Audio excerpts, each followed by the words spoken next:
What is going on, everybody? It is Primetime 43. I'm your host, Cyrus the Looney. With me in the commentary booth here this evening, we have Mr. Humbledink. How you doing, my man? We got a crazy night of fights ahead of us. Absolute bangers from top to bottom. This is going to be an absolute incredible card. Thank you for everybody tuning in. You've got a treat in your hands, trust me. Cyrus, the first fight this evening, we've got Aaron versus E-Humor, and that's going to be a great fight. And then we've got Machine Gun versus Random the One. But at the top of that card, Cyrus, it's the Trixie versus Fadinator. Tell us about that one. Yes, sir. I mean, two really high-level players. I mean, if you've tuned into any part of the esporting community as a whole, whether it be in Primetime MMA or ESFL, etc., you will see Trixie and Fadinator continuously competing and knocking off some top-level names. They've both been champion here in the past. Trixie is currently labeled the pound-for-pound GOAT after going on a 20-fight win streak back last season, but FSK Fadinator has been on an absolute tear recently. Coming off a little bit of a loss to Trixie, where he regained that belt, but he feels like he's made the necessary adjustments and he's ready to go, Humble. He feels like it's his time to correct that wrong and, to get that goal back. Yeah, there's so much history in that fight. Obviously, Fadinator hitting me up and hitting Doctor up all the time, asking for that fight back, and that is his arch enemy. This is a rival. This is like Chuck Liddell, Tito Ortiz back in the day. Fadinator wants this one back, and this is going to be incredible. If he wins tonight, the FSK boys are going to carry him through the crowd. They're going to absolutely celebrate like Joe Saldo did when he won in his hometown. And you've got another great fight in the co-main event. It's A55 Spooky versus Gemini. Much respect for Gemini as well for stepping up on short notice because we had a dropout. And Spooky absolutely on a tear, one of the best grapplers in the world, as we already know. But Gemini coming off a win though over Naz, an incredible win in the last one. We watched that last night. Cyrus, a great showing from him. Yeah, he looked fantastic. Those LW boys, they always step up, at a moment's notice, take these fights on short notice. And a lot of the time it pans out for them. But like you said, he does have his work cut out for him here this evening. Spooky G has shown to be a killer, so that should make a really fun co-main event. But taking us back to the beginning of the card there, Humble, we have, like you said, Aaron and TMF E-Hummer. I'm not sure if Aaron is currently in LW anymore. I'll have to receive confirmation of that. But E-Hummer, a long-standing member, he has made adjustment after adjustment in his game. Took a little bit of a time away from playing in the community there, Humble, but he's back with a vengeance now. He's looking to, he's looking to really put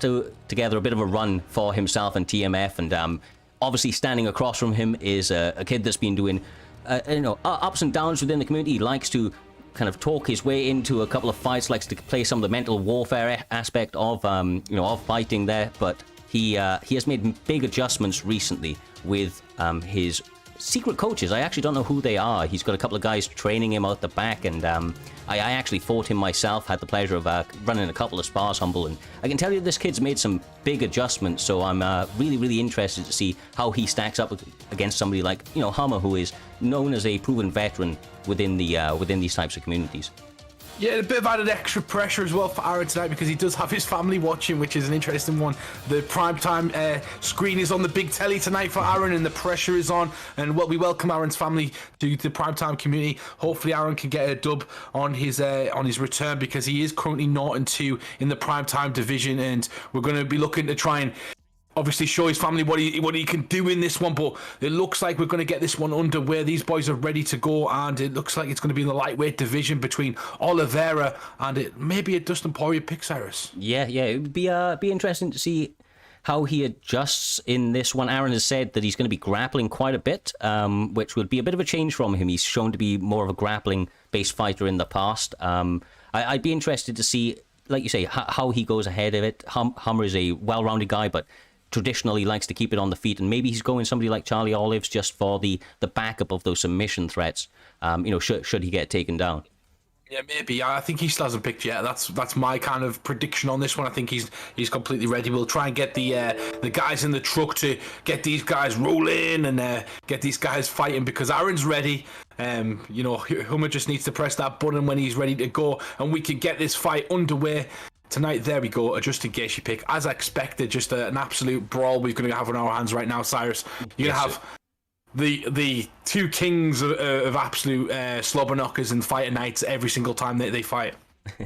Be interested to see how they go down. Like you say, action-packed bouts from the start of the fights every single time on these live cards, bro. Especially on the live cards, people really tend to turn up and push for those finishes, because especially when the pressure is on, if you can get into your opponent's head early, get some early successes, then obviously you can start to run away with it. I do apologize for some issues with my camera. I'm going to try and get that fixed momentarily, but going into this one, I don't imagine there's going to be too much of a feeling out process, especially with a Dustin and a Justin Gaethje pick. They're going to be swinging for the fences straight from the bat. Yeah, 100%. And T. Hummer takes the center of the octagon there, comes out with a double jab and manages to push Aaron back. Aaron trying to gauge his distance at the moment, just on the edge of that the black line of the octagon. Obviously, it's a positional battle at the moment, Cyrus. Both guys trying to win that one, and I like the movement I'm seeing from Aaron right now. Goes to the body again and lands big 3 times in a row, Cyrus. Yeah, like we said, bro, I wouldn't expect anything different. Straight to throw in some hands. Trying to look for some head movement is Hummer, or TK Hummer as he's got himself there. Now training with the TMF boys, who he's known for a very, very long time. So I imagine that they are going to be familiar with his style, and they've been able to adjust the training as such. And he's starting out pretty good right now, giving Aaron a lot of trouble, gets him rocked, pouring on the pressure. And Aaron is in trouble. He's got his back against the fence as well. It's not where you want to be. If you do get hurt there, they can get extra damage when you get dropped against that fence. Aaron has got to mind his P's and Q's, Cyrus. But Hummer has come out strong, and he's looking to take his head off. Yeah, he is. The one thing to kind of pay attention to here, though, I feel, is that Aaron training with some of these guys, he's going to be aware of, taking early damage and the importance of weathering those early storms. Right now his stamina is looking fantastic. He's taken a couple of rocks, but he looks pretty composed, and so far, as long as he can continue to circle out and not get caught with big punches like that, he might have a lot of success. TK Hummer pouring it on here, Humble. Oh, this is not what you want to see from Aaron, especially if you're his family right now. This is absolute danger. And he's got him into the crucifix, and Aaron is in big trouble right now. He gets elbowed to the head right there, and he goes back to side saddle. He needs to get out of this position. He needs to do it swiftly, Cyrus. He does. Like I said, Hummer is a well-rounded fighter. He traditionally likes to fight on the feet, but may feel like he has a bit of a bit of an advantage, especially in the head health department, as he rains down some bombs. Whew.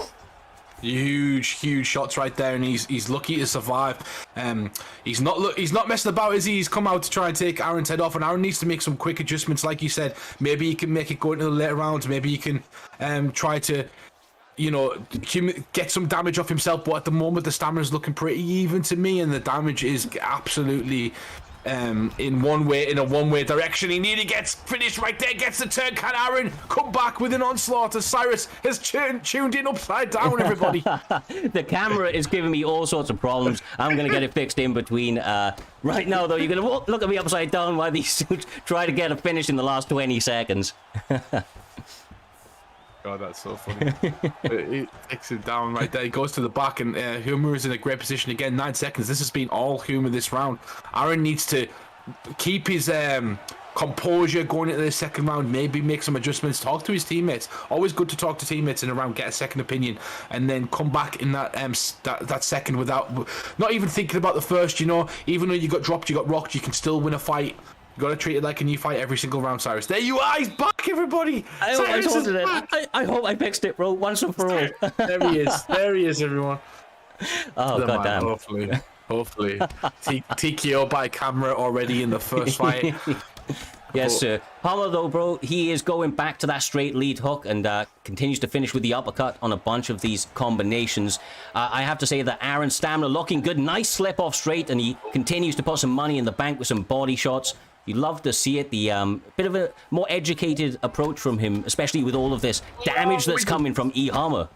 Yeah, he gets taken down right there, though. He's going back to the legs and go back to the head, hits him with an uppercut. And he needs to stop kicking in the punching range. It's a simple adjustment, but you can't be kicking somebody in punching range when they're kind of in the pocket and they're closing you down. They're just waiting for you to kick because they're going to try and land a big shot just like that. And Aaron is looking to be on wobbly legs right now. Gets dropped against the fence. This could be it, Cyrus. He's getting pounded.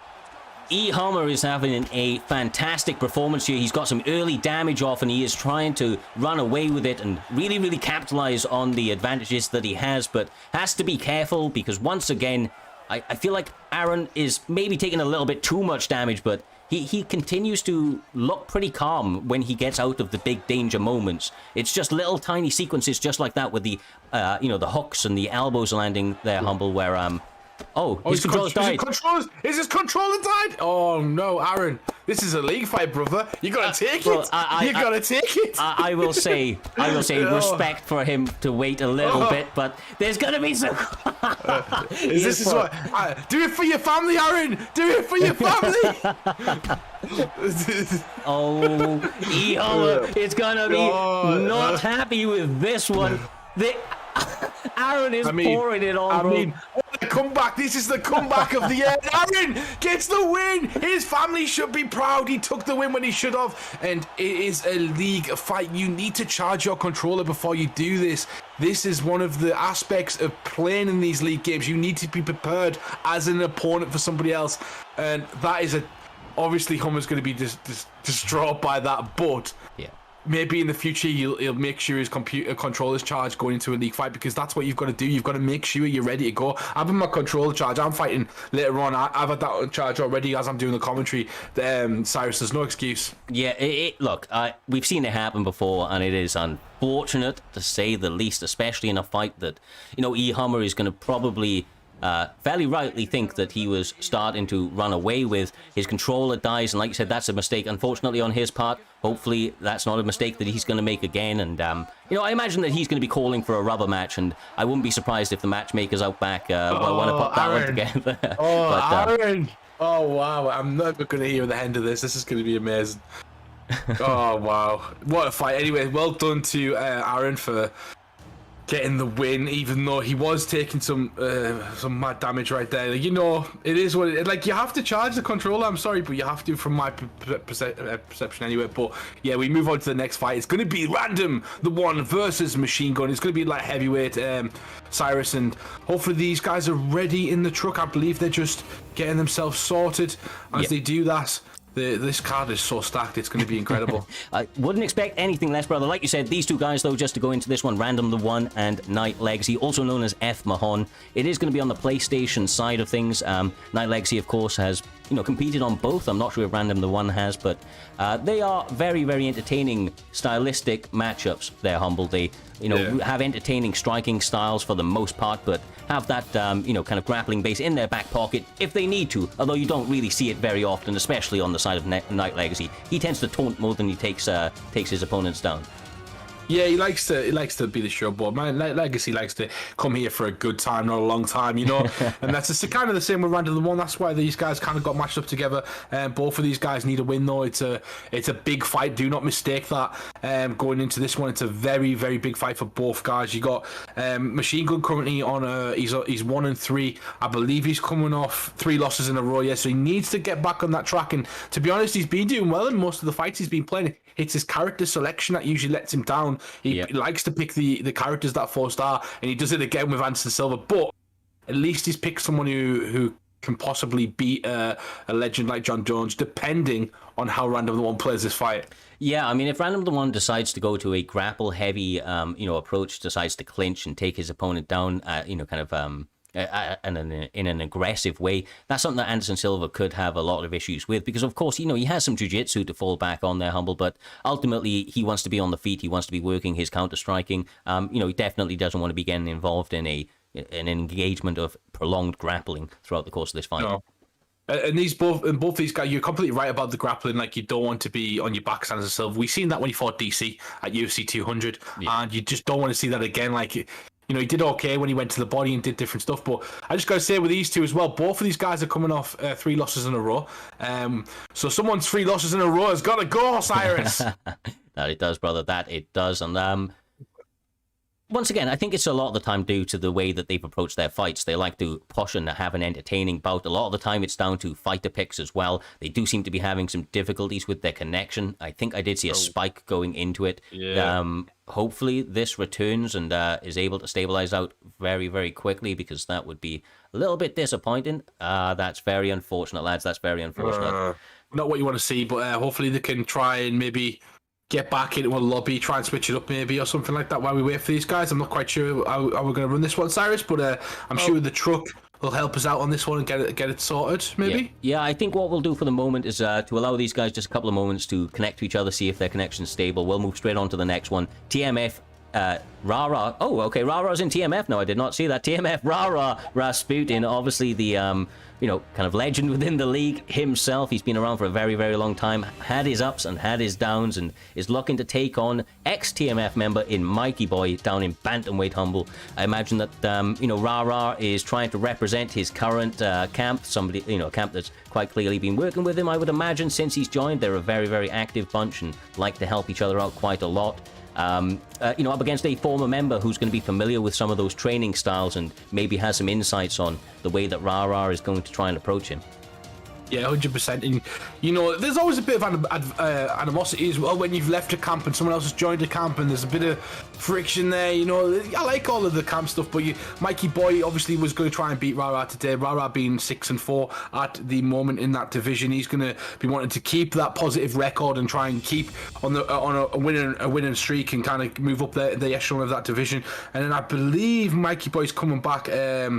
I think he's coming back. I think he's 6-4 at the moment, but he hasn't fought in a long, long time. So it might be his return back. But what a return it's going to be against Rara. This is going to be a sick fight. Yeah, and for anybody that doesn't know, one thing about Cersei Cascade, also known as Mikey Boy, is that, my God, does this kid have some sensational submissions. He is a genuine threat to any single person that he fights due to that submission offense that he has. Can't really take the guy down and not mind your P's and Q's. And one thing about Rara is he does like to approach that grappling game pretty heavily. He has shown to have pretty good submission defense in the past, but it's going to be tested here tonight if he decides to engage in that grappling there, Humble, against somebody like Mikey Boy, who people might have forgotten about.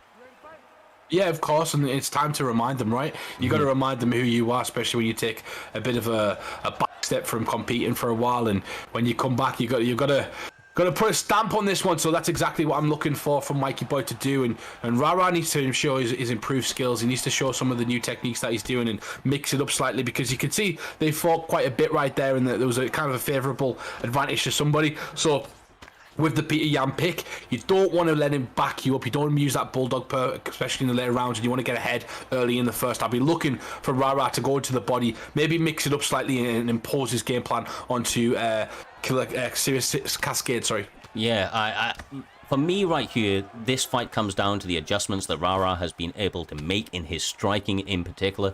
On the ground, they're going to be very, very even, I would imagine, based on their previous fights and where I've seen them advance. But on the feet, in the past, I would say that Mikey has had the clear advantage in terms of the striking. He's had some very, very crispy boxing and throw some nice kicks behind it, as you see right there, Humble. But we're seeing Font be a little bit more measured and just kind of try to snipe him with that straight. It could pay dividends for him if his opponent doesn't get off that center line, but if he does, it could spell the early night. Damn. Yeah, that was a strange kind of animation right there. He did land that one nice and clean to the head. I wouldn't say it was clean, actually. It was quite all over. But here we go. Nice clinch work there from Rara. Nice to see him mixing the fight up. It is mixed martial arts. At the end of the day, you got to mix some of the combinations up, mix some of that, and try and put Yan off his game, Yeah. Do it Sterling to him, but actually be successful this time. Yeah. Nice elbow on the inside. I have to say, Rara had worked on his outside fighting quite a lot. If he's able to utilize that jab, he could have a lot of success. Able to stop the pulled guard attempt from Mikey Boy, potentially looking for a submission towards the midpoint of this first round. But they are seemingly jockeying for position quite a bit in the center of that cage, Humble, and taking a pretty heavy output for this first couple of minutes of round one.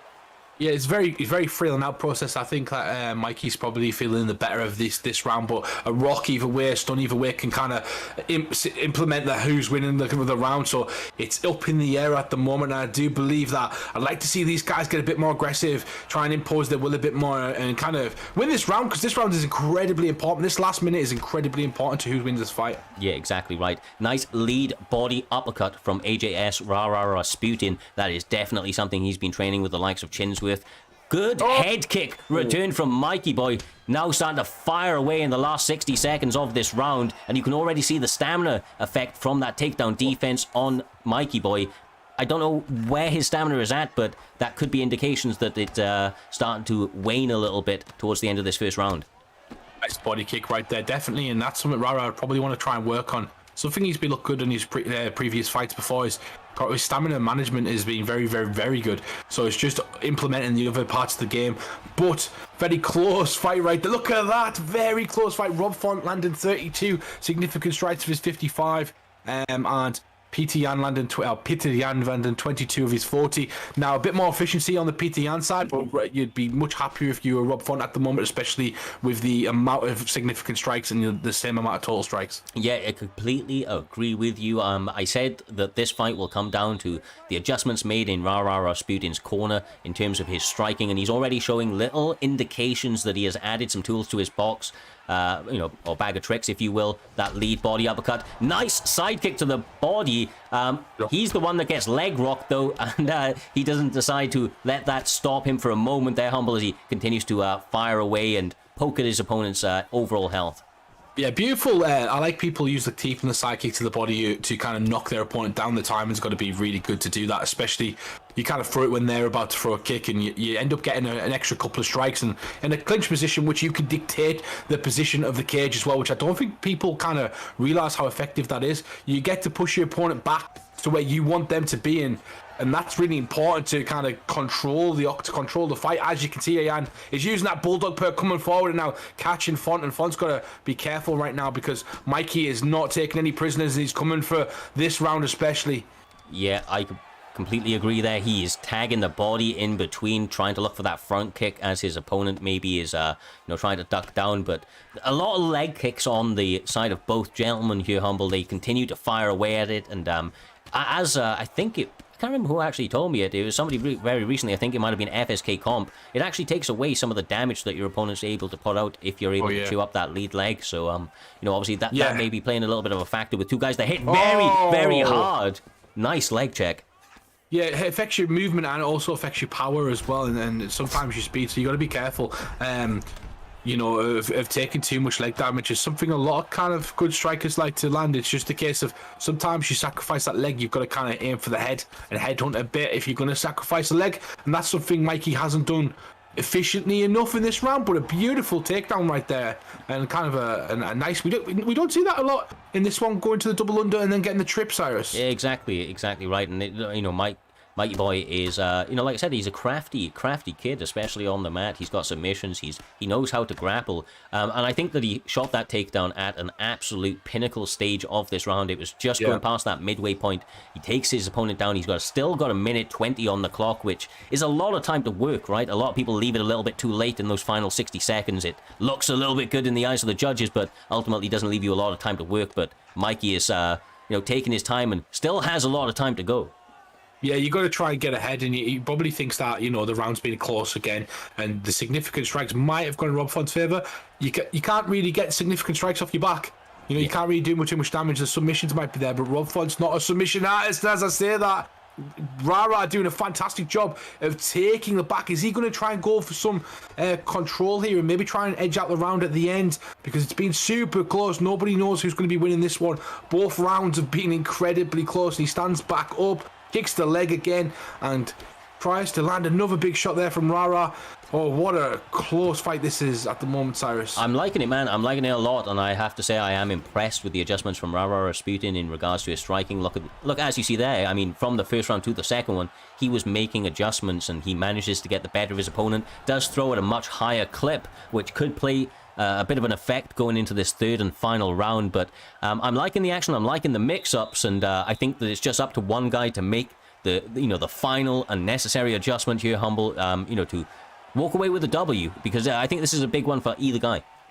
Yeah, 100%. It definitely is, and who wants it more? That's the question. If you're Cascade right now, you're going to have to go and headhunt and take Rara's head. You've done enough leg damage as well, so maybe use that to set up them shots, but you can't really hold back. You can't have a sparring match anymore. This has got to be do or die if you're in that position. And as we know, though, Cyrus, when there's a close fight, usually the third round can sway the judges' scorecard, so this round is incredibly important. Do not mistake that the first round could have been won by Mikey Boy 100%. Exactly right. It was a very, very close one. I would say that, obviously there was a quite clear victory in the second one, but like you said, the third round adds up to quite a lot in the eyes of the judges should it reach that. But both guys, starting to hurt quite a lot here, Humble, and I feel like they're being a little bit sneaky and finding the home for some clean shots at the moment. Lots and lots of time to get that finish. Yeah, trying to set each other up. Beautiful work from Rara. Right now putting on the pressure. He goes to the body again. Right front. Beautiful knee. He's got his opponent backed up against that fence. And Mikey Boy is now in trouble. What a performance so far from Rara. Yeah, beautiful takedown defense on both sides. Able to stop the fight from hitting the mat. Excellent leg kick. My God, Peter Yan trying to turn it up. Eating a couple of shots on the way in. This is starting to turn into a bit of a phone box. This is what we want. We want the war in the center of the octagon. Get that phone box booth out. Get swinging. This is what we want. Here we go. We weren't ready for this one. This one was like a technical battle so far. It's so early on the card. This is what we want. We want blood. Give us blood. I don't know if you've noticed as well, Mikey Boy, his movement has started to wane quite a lot. That bodywork is really, really adding up. He might be getting on this side of gassed out. Nice work. Whew.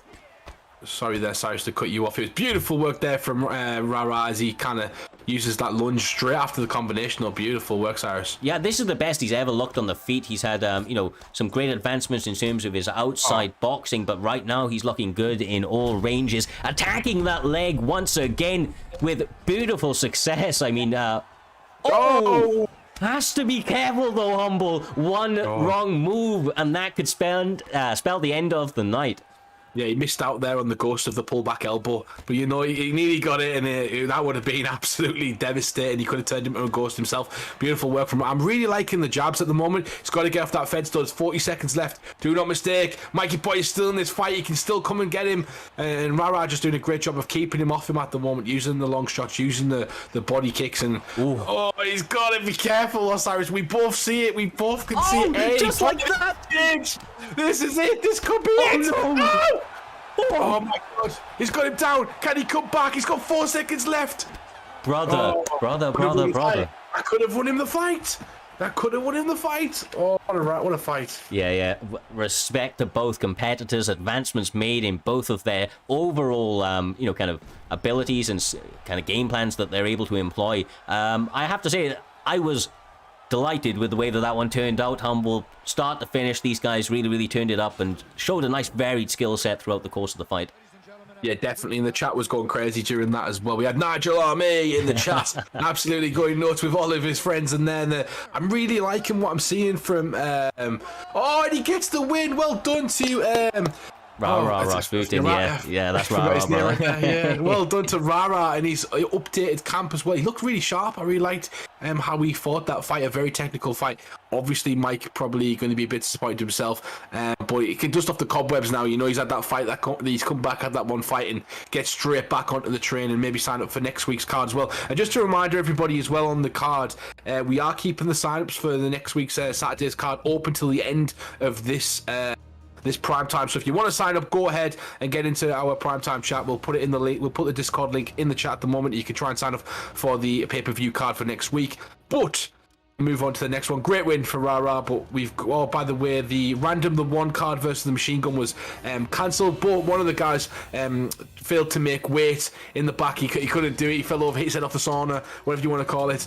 And we're going to be moving on to the next fight of this evening, which is going to be Skitch versus, is it Competitor? Yeah, that's correct, my man. That is FSK Competitor, the man, the myth, the legend himself. A very, very dangerous man in the cage, incredibly, intelligible around the whole game, knows the ins and outs, knows, how to approach and adjust his game plans. And we recently come across Skitch. I believe that it was actually you that informed me about him to start with there, Humble. This kid is a killer, has recently come across from the PlayStation side, if memory serves correctly, and he's been looking really, really good, so I am eagerly anticipating this challenge for him. If he's able to get past FSK Competitor, that would be a massive feather in his cap. And of course, on the side of Comp, he just needs to sustain his position, let people know that he's still on that rise and able to get out a tough opponent out of the cage.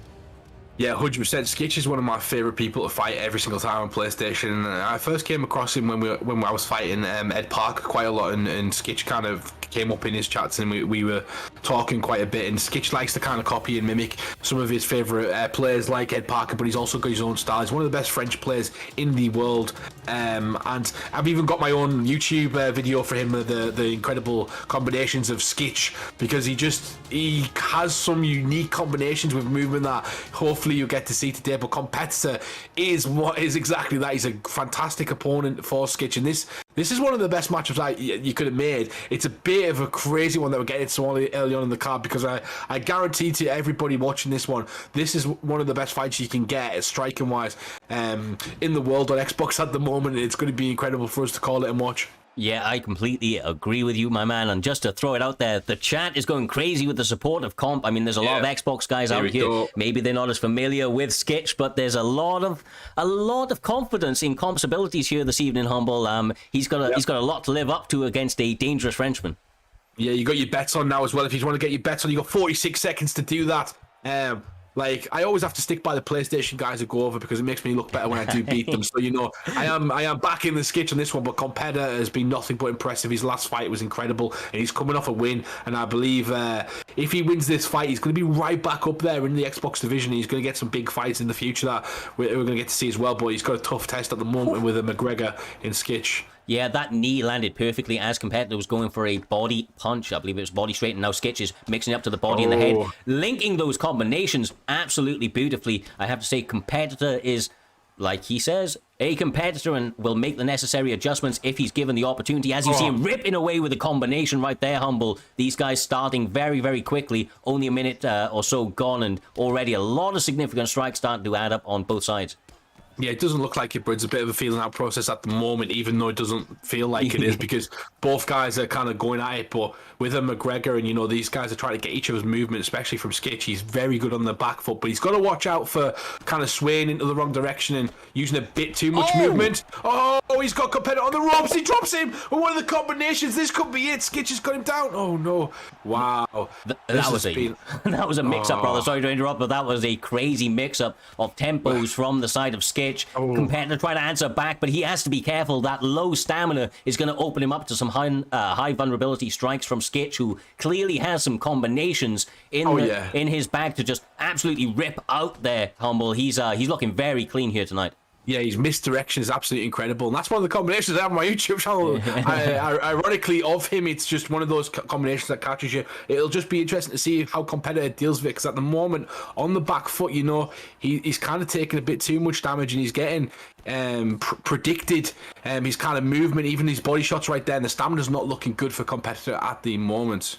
No, there is a lot of kicks on the side of Skitch, which could lead ultimately to them being pretty equal, but I have to say those body uppercuts really starting to mount up for Skitch. He's doing a great job of continuing to find a home for them, and eats the uppercut there, but up until that point had done a great job of avoiding that punish. Yeah, definitely. Skitch is now on the counter-attack, and this is where he's incredibly dangerous. You've got to be careful, but Competitor's got him hurt. He's going to go after him.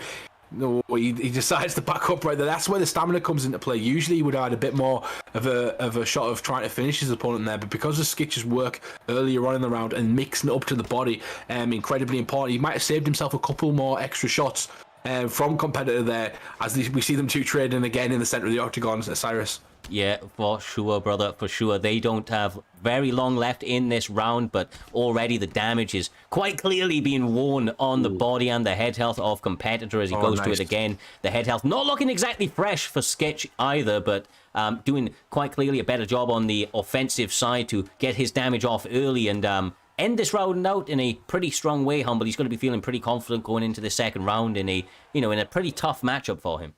Yeah, definitely. This has been a very close fight. I do think Skitch should have looked at that bleed head kick right there. Excellent combination. And Skitch looks like he's got the round with the knockdown, but he was doing better when he was pressing his opponent back. He seemed to have some struggles when competitor was going forward. So it'd be interesting to see if competitor makes those adjustments and tries to press into Skitch to see if he can keep him there. And you see that body kick pushing him back right there. Skitch understands his positioning and where he needs to control the fight at the moment, but competitor coming back, taking some body shots though, Cyrus, in the process. Yeah, for sure, brother. He is oh, there you go, the uppercut. The one thing about Comp is that he does make fantastic adjustments, but having a lot of issues. Skitch absolutely unloading with combinations. My God. Oh yeah, no, those combinations are incredible to watch when they start flowing. The way he presses them are just, it's something to watch. I admire when I do play him. He's just incredible, and you've seen it back from competitor. The composure from competitor, stay in the pocket. He's not scared of a fist fight. He wants to be in there. He wants to be in the pocket. He's trying to get in the face of Skitch, but that stamina at the moment is not doing him justice. He cannot stand there and keep taking those body shots. No, they are adding up quite heavily. And as you see, Skitch is mixing it up and going high with those spin kicks and the body, the strikes as a whole. So he's mixing it up so well, keeping a high variance. Oh my God! Damn! Skitch gets the win in the second round. And I said it before and I'll say it again. This guy is a problem at Xbox. He messaged me directly after he changed over to Xbox. He said, I'm never playing on PlayStation again. This is the console for me. The FPS is fantastic. I don't feel like I can be beat. I am a problem. And I believe him. I honestly believe him because I was on PlayStation 4. Some of us were playing on 30 FPS, and when we go to the Xbox side, it's like a completely different game. Yeah, for sure, man. A lot of the guys, on old gen still will experience the same thing, especially when they go to new gen. But I think that he is looking sensational. Like I said before the match, that's an incredible feather in his cap in the primetime side of things. I mean, we know how dangerous Comp is. He has fought the who's who within the league and, come up. Trump's come up on the wrong end, but he's always looked very, very good. Here this evening, though, Skitch has done a sensational job of making sure that he's put himself in a position for early contender of knockout of the night. That was a beautiful slip off. The hook was perfectly timed, Humble, and when you time it that well, it doesn't take too much. It puts your opponent face down on that canvas. Oh, it's the timing though you've got to get perfectly right in that, and that's the key. And that's exactly what Skitch did. He sometimes loaded them combinations up to 3 or 4 pieces, but sometimes them single shots are all he needed, and that's exactly what happened right there. And just a massive shout in the chat to Game Kill and all of the people, the 70 people currently watching Primetime MMA. We are having a fantastic card so far, and we've got a fantastic bout coming up next, Cyrus. Yes, sir. 2 guys that I have had the pleasure of fighting a number of times myself on the Xbox side of things. LFC Lepo, the absolute phenomenal pressure fighter. He pours it on his opponents, continues to get in their face. Recently, we've actually seen a little bit more counter fighting and grappling from him, Humble, but this guy has such a varied style. He can really, really kind of adjust that game plan depending on his opponent, and I think that's vital here this evening up against somebody like KM, Motown's finest. One of the most standout fighters of last year. Definitely, he looked phenomenal. His skills look sharp as a whole, and I imagine that he's going to want to make a bit of a statement here this evening against somebody that's been around for a long time and, once again, fought the who's who within this league. Yeah, exactly, and that's the key. When you fought the who's who in the league, you've got that experience, but experience doesn't mean anything when you're fighting someone with this caliber. It's all about performing on the night, and that's kind of the key going into this one. These guys have got to show up. They've got to have the right mindset, and they've got to perform. We've all had those days where it just doesn't quite go right, and you know how that feels. And it's whoever turns up today. This one's a very, very close fight, very good from the matchmakers. And again, another one so early on in the card. It's crazy that we're getting these sorts of fights so early in the prelims, but what a fantastic card. And it's just a testament to the matchmakers at the moment. They're doing a fantastic job, whoever they are. Yeah, completely agree. Sneakily, obviously, you're on that list there, Humble, so credit to you, brother, credit to Doc, and obviously I think it's Amazon and a couple other guys that have been chipping in as of recently, so big respect to you guys in the back putting these fights together. They have continued to deliver week after week, month after month, and at this stage, year after year, so I can't wait for this one. Like I said, it's going to be a high-level bout. It's still early in the prelims, and I expect there to be basically no feeling out process. I imagine they're going to push the pace, especially on the side of Lepo, who isn't going to want to allow Anderson Silva to really settle into a counter-striking based style here. I imagine he's going to take that away with some feints and heavy cage cutting in the early going. Yeah, one of my favourite competitors on this game is to play with Cannonier, and we've obviously seen that fight in actual real life as well. And Cannonier beat Anderson Silva. It was a bit of a fluky kind of check leg kicker, and Anderson Silva was going through that. But that's kind of what you got to do. You got to use the power of Cannonier. He doesn't have a lot of kickboxing combinations. I think even though he was a kickboxer, which is crazy. He has. I think he's got 2-star kickboxing because he doesn't have a 1-2 head kick, and he doesn't have some other stuff. So it's very interesting. But Anderson Silva's dexterity, Millie's knees and elbows. Oh, did you see that, Cyrus? No touch of gloves. Tasty. All Tasty. business, brother. All business. Like, I love it. I love it, Lepo. Love it. I'm not here to be your friend. Yeah, no, bro. Lepo is business all day, every day. He is looking to take your head off. He'll say GG afterwards, but whilst he's in there to fight, he is all about taking that head off. And once again, I think that Cannonier pick is a good pick for him.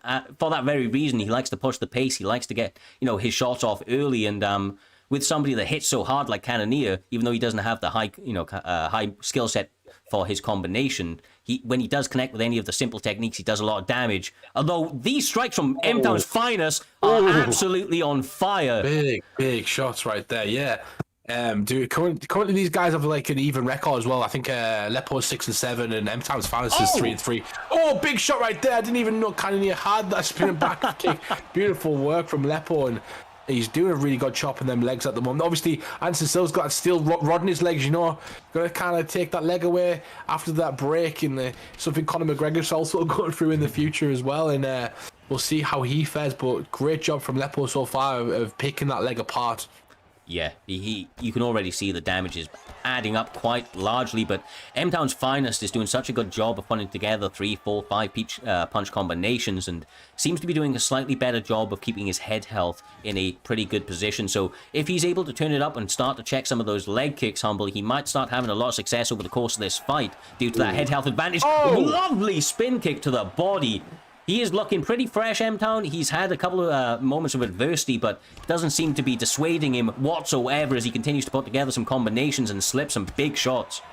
Yeah, definitely slipping some big shots right there and landed some big combinations, but I'm a bit worried about M-Town's leg health and the head health as well. He just needs to kind of block some of those shots, maybe check one, because a check can you can do 3 or 4 checks and almost take someone's complete leg health away, so it's just making sure that you do that. And wow, Lepo's throwing it all out there at the moment. He needs to be careful of his stamina. He's starting to get caught. He gets caught with the check left up. Needs to the midsection, which goes to the head.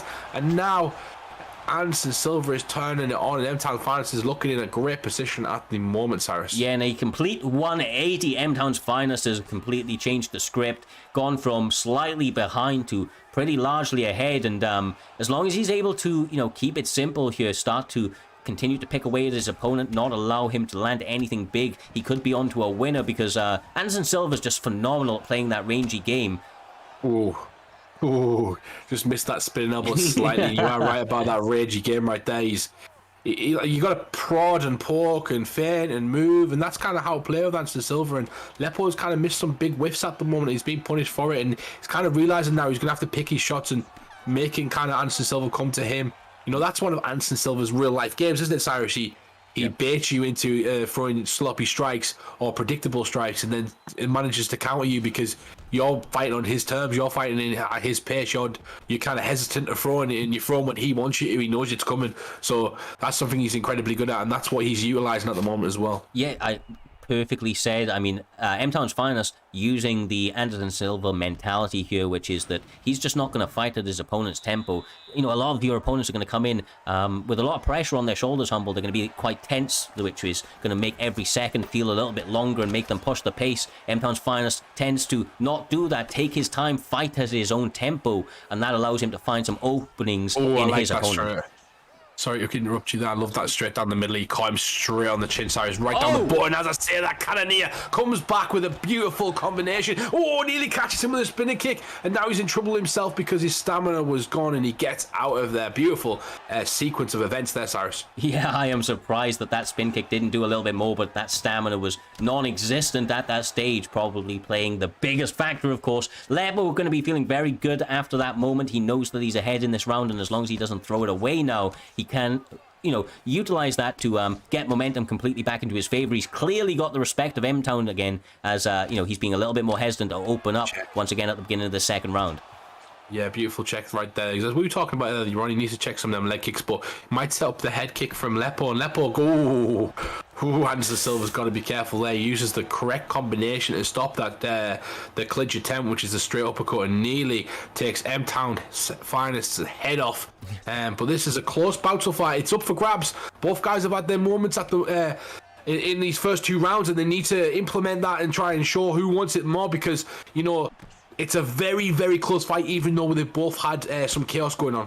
Yeah, exactly right. I mean, in the first round, I think we can agree with that. Rock. Oh, never mind. He's equalized it out, pouring it on, and the stamina is in his favor. It's going to give him a little bit of an advantage, although the power from Lepo is starting to bleed through nicely. Humble, continuing to land those combinations. Oh, he's a tank in there. He's absolutely throwing some heavy leather. And Anderson Silva's got to be careful because he's being caught. I mean, he's doing a great job of managing that stamina, and he's nearly caught him again. Got him going back, obviously rocked on wobbly legs, but can't seem to get the next couple of combinations in. Lepo's doing a good job of, when he does get caught, defending really, really well. But it's going to take one big shot from either guy here to kind of end this fight, and they've got to both be careful. You've got to think, though, Cyrus, if you're in either corner here, you've got to be happier if you're in M-Towns, because he's done the more the work, he's got the stamina, and he's doing a great job of counter-striking at the moment. Exactly right. He is leveled up a little bit in this round, having a little bit of issues in the cardio department, but he doesn't feel like that's going to be a factor if he continues to land these hands. The damage also bleeding through for Anderson Silva, though he continues to land pretty clean and is looking pretty fresh. Especially in regards to the way that Lepo's stamina is looking, just being a little bit more diligent, a little bit more effective, and now trying to get that finish with some unorthodox striking. The front kick for the finish, Humble. Yeah, if you look in his corner right now, you'll see Steven Seagal. That was incredible. The old Steven Seagal push kick to the face that he taught. He was the only person who ever done it. Oh my god, that was incredible. He knocked out Vitor Belfort with that one. That was an incredible combination, and we just seen a really good simulation of Anderson Silva right there. That was a beautiful performance from Motown's finest. Hold his head up high, that was fantastic. Coming off a 2-fight win streak now as well, so M-Town's finest is pushing up there. Yeah, he, everybody has a couple of setbacks in their, in their progression, in their journey, if you will. M-Town's finest has maybe lost one or two, but like you said, starting to put it all back together. Sometimes it's about what you do after those losses, going back to that drawing board, Humble, and, making the necessary adjustments to ensure that you're never in that position again. And right now, once again, he's looking very clean, and hopefully he's able to continue on that sort of trajectory, because if he's on, he's a bit of a problem for anybody. Yeah, definitely. I like the character use as well, and just obviously the legacy Anderson Silva is a different beast from the old Anderson Silva, and so is the JSP and a few other characters as well, Bisping especially. And it's nice to have them in the game as well, because you can see a different sort of style of play, and that's exactly what we've seen right there. And I do like how he simmed that fight. It was a beautiful performance, and Motown's finest can take away lots of positives from that one. Lepo struggled to get going, but he did have his moments as well. It could have went either way during that fight. It's just the adjustments weren't quite there from Motown, and he ended up getting caught. Yeah, exactly right, brother. Exactly right. That, however, does take us on to the very next bout of the evening. We're going to be having BSD Mix-Ups, a man that has proven time and time again to be a savage in every single regard. His name is an indicator of the way that he plays. He likes to mix it up nicely between the boxing to the takedowns. He has a phenomenal top game and likes to pour on the pressure with the ground and pound. But he's up against a kind of kid prodigy who has been away for a little while in Billy Colley, also known as Humble Haze these days, after he's calmed down a little bit. But his hands are on another level when he's firing those combinations. Humble, he really does a good job of boxing. He's knocked out some of the best in the business, beating the likes of Dino back quite a little while ago now when Dino was competing around here. So I'm interested to see what he's able to do up against Mix-Ups and whether or not he's able to stop that takedown threat that he's going to be, presenting. Yeah, definitely. I just messaged you in the chat there if you can have a quick look at that, Cyrus. Yeah, definitely a big fight coming up with the Pia Hayes versus Mix-Up. I do like watching Mix-Up fight every single time. It is incredible, but yeah, as we move forward to this one. Yeah, no problem. So I'm going to jump out the booth for a second, guys. I do have a fight later on, but I have a bit of a problem going on in my household right now, so I need to go and deal with that. So you guys enjoy this one, and I'm going to get Dr. Sloth on the mic. You guys enjoy the mix-ups. I'm devastated I'm not calling this one, Cyrus, but I'll see you guys in a bit. Well, much love, brother. Hope everything's all right. We'll catch you in a little bit. Good luck with your fight. As we said, Doctor is now coming into the commentary booth, just getting the man ready as we speak. Go Humble, I think, yeah, I think that's all about right. Welcome in there, Doc. Welcome in, my man. Indeed. A fantastic card. Weird start, you got to admit, but you got Mix-Ups versus Humble. Hayes already off to the races, so it should be an interesting time. Yes, sir. Like I said, I mean, I am always impressed with the way that Hayes is able to strike. His boxing is always fantastic, but he does have a tough test ahead of him. Mix-Ups is really dangerous. Like I said multiple times, his name suggests the way that he plays. He utilizes a jab very well, mixes it up to the body, shoots in for takedowns, even feints that single leg bail on occasion. Trains with some of the best in the business from the BSD camp. As their name suggests, Doctor, they like to work that body often and early and try to get their opponent into some deeper waters and take away that base before really starting to go up top for that finish. Indeed, working that body is the mainstay. If you can work down that stamina and then come over to the top, that's going to be success. With a pick like Usman, you don't need to worry about that stamina, and when you do hit your opponent, you're going to land hard. But Edward shoots the first takedown of the night.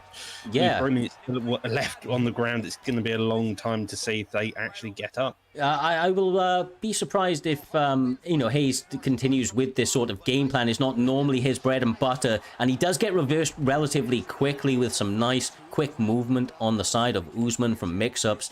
He now finds himself in top, and with Kamaru Usman, I think Leon Edwards is going to have a bit of a tough time here. The ground and pound is sensational on the side of Mix-Ups when he starts to let them going. You saw him take a little bit more of a measured approach right there, Doc, but I imagine that's just trying to make some reads on his opponent so he can let them rip next time he gets an opportunity in some of these more advantageous positions. Yeah, well, when it comes to the ground, getting a read on your opponent is the mainstay. If you can just understand how they're going to go, if you can just get that instinct on which position you're going to go, that just puts you ahead. Even this ground and pound is fairly slow. Edwards back up on the feet, 2 minutes left on the clock. I'll expect Usman to probably try to shoot a takedown at some point in this round, though. Yeah, 2 minutes. He had some good time on top. He's probably made some reads and maybe looks to employ it. But I won't be surprised if he just, like I said, gonna go for a pretty quick shot right there. But Billy Corley, also known as Humble, Hayes all over it as he is having a little bit more issues on the feet than I thought, Doc. But maybe that's due to that takedown threat. Obviously, when your opponent's shooting those double legs, it gets your hands to drop a little bit and allows your opponent to find the home for that chin a little bit more than they maybe would normally. Well, it's also an interesting style of Hayes himself. Hayes has, not Hayes, Mix-Ups. Mix-Ups very much plays on the back foot. He looks like a pressure striker, plays on the back foot, like you come to him and just gets that jab constantly out. It's a very sneaky style and brilliant. Yeah. I would expect now, of course, him to look to get back to his feet as he does right there. Hits a nice little full guard into the switch. Throwing a couple of shots way on the outside, potentially expecting Mix-Ups to try and close that distance. Maybe a little bit of frustration starting to settle in for Hayes right here, Doc, because you don't often see him miss shots like that, and that's got to be an indication that something's starting to maybe not go his way and a little bit of frustration starting to set in for him. Oh my God! Well, that frustration got met with a head kick at the very end of that lovely stun. Maybe secured around if he's lucky. Did seem to by the looks of it. Going into the second round, maybe expect Mix-Ups to put that bit of pressure on, just because of if you have this frustration, you're going to lash out when you're in the pocket, and that sometimes opens the opportunities up. Yeah, I mean, he hit his inner Hulk. You wouldn't like him when he's angry. Wasn't too happy with the way it was going, and blast that head kick, got a little bit of success, and that pretty much is likely going to secure that round for him because it was pretty close back and forth, but a nice head kick pretty late is going to add up quite a lot. And you can see him trying to start out very quickly in the second round, emptying that gas tank, Doc. Got to be careful because Mix-Ups is durable and will try to punish you hard if you give him the opportunity. Well, Usman has the same perk as Yan with the force of nature. That means if he just beats your head down just a slightly bit more than him, you're going to have issues trying to break that chin later on. Same with the body, I believe, if I'm not mistaken. Here we see, though, the knees and the legs just try and do that tiny bit of damage in the clinch. And knee there follows, and Usman again now starting to put on the pressure, Luna. I wouldn't, I wouldn't be too surprised if we start to see Mix-Up starting to turn up the pace over the course of this round. He's a man that likes to, start out a little bit slower and, slowly turn up that pace, slowly applying that pressure and eventually allowing his opponent to wane under that, accumulative damage that he's able to put out there.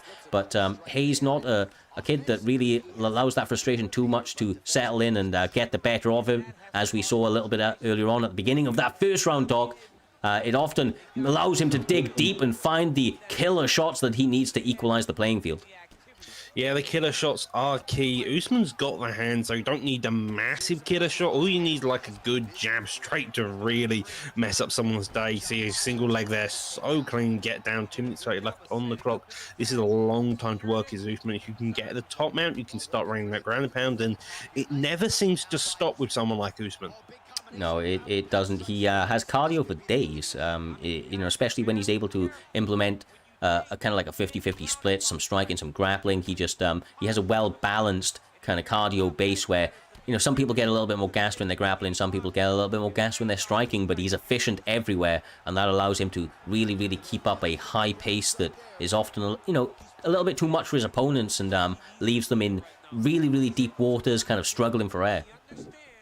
Yeah, and struggling for air is what you want to be doing against your opponent. If your opponent can't breathe, he can't get a grip on what the actual fight is going to be, he's going to be frustrated, anxious just to get out of that position. And that's kind of how the grappling works a lot of the time. Whoever is the more calm fighter normally succeeds in that area.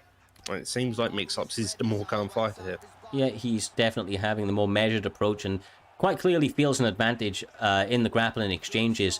Probably not the best option for Hayes to shoot that takedown in the first round and get that into his opponent's head nice and early. Mix-Ups normally leaves it a little later before really starting to mix up the grappling into that overall game plan. But yeah, he was content to just work the body. I imagine that in this third round, especially with that kind of regain of stamina that both guys are going to get, you're going to see Mix-Ups almost full, Edwards just over that halfway mark, and I would expect Usman is going to kind of come out in that third round, just not wasting any time. When you've got that much stamina in a third and final round, what are you keeping it for? You've got to empty the gas tank, Doc. You've got to really go for it and look to take advantage of all of the work that you have done up until that point to leave yourself in a much better position to push that pace. Interesting enough, looking at the scorecards, there's about 8 significant strikes to 13 in favour of Edwards. So personally, I would assume based on scorecards, Edwards is up, but you're never particularly sure because judges work in weird and wonderful ways. And again, you've got this massive gas tank at Usman. You can throw for days. The punches hit over and over again. They do more damage. They're going to land better than Edwards. You can trade. So once again, we see Mix-Ups just doing just enough to get in and out, nice lateral movement. Edwards trying to make those necessary adjustments, fishing for that front kick, attempting to catch his opponent as they're ducking down. But this is a little bit more measured than I was expecting for the third round. I'm not going to lie to you, but maybe they're just waiting for an opportunity to get some damage off and before they turn it up. Or maybe he's going to shoot that takedown, which is a safe option for him, Doc. You've got to imagine that the advantages in the stamina will play absolute dividends for him in these positions. Going to give him a clear advantage and potentially allow him to get some easy denials off.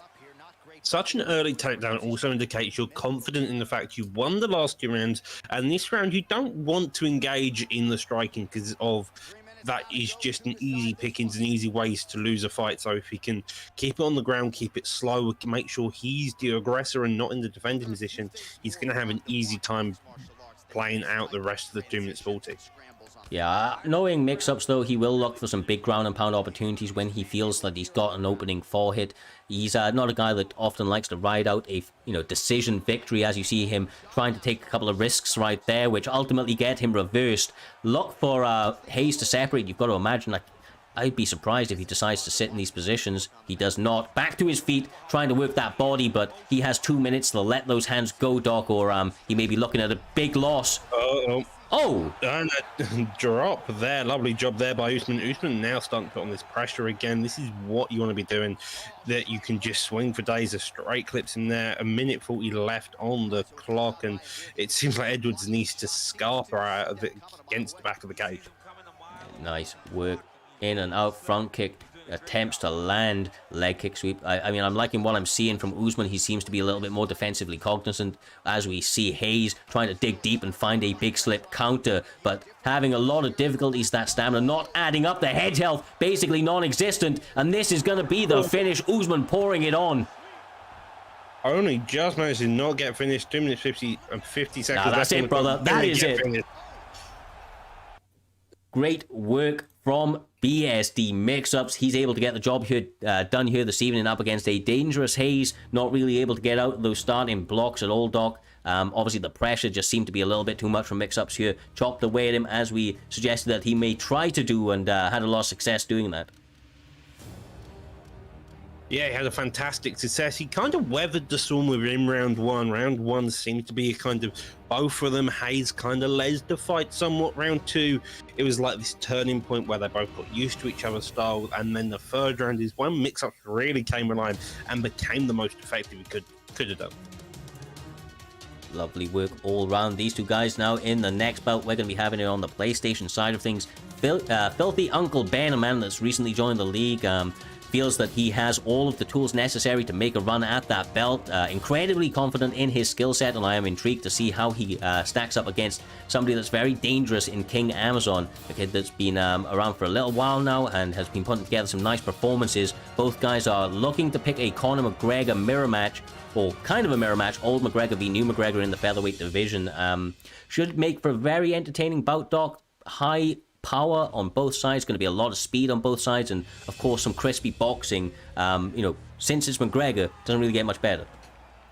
Yeah, again, it's just McGregor has this entire boxing style where it's a very interesting time, because they just swing at each other like mental people, and you somehow end up with someone getting KO'd.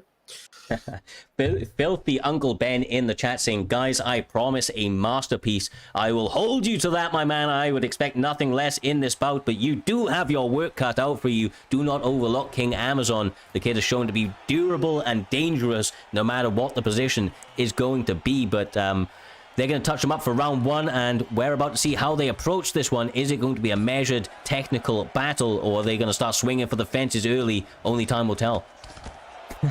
Yeah, McGregor, both of them are fairly content to do it. It's also the new version of McGregor who has a bad kick, so you especially expect them the boxing to be on that part. On the other hand, you have the good kick McGregor, I'm going to call him from now.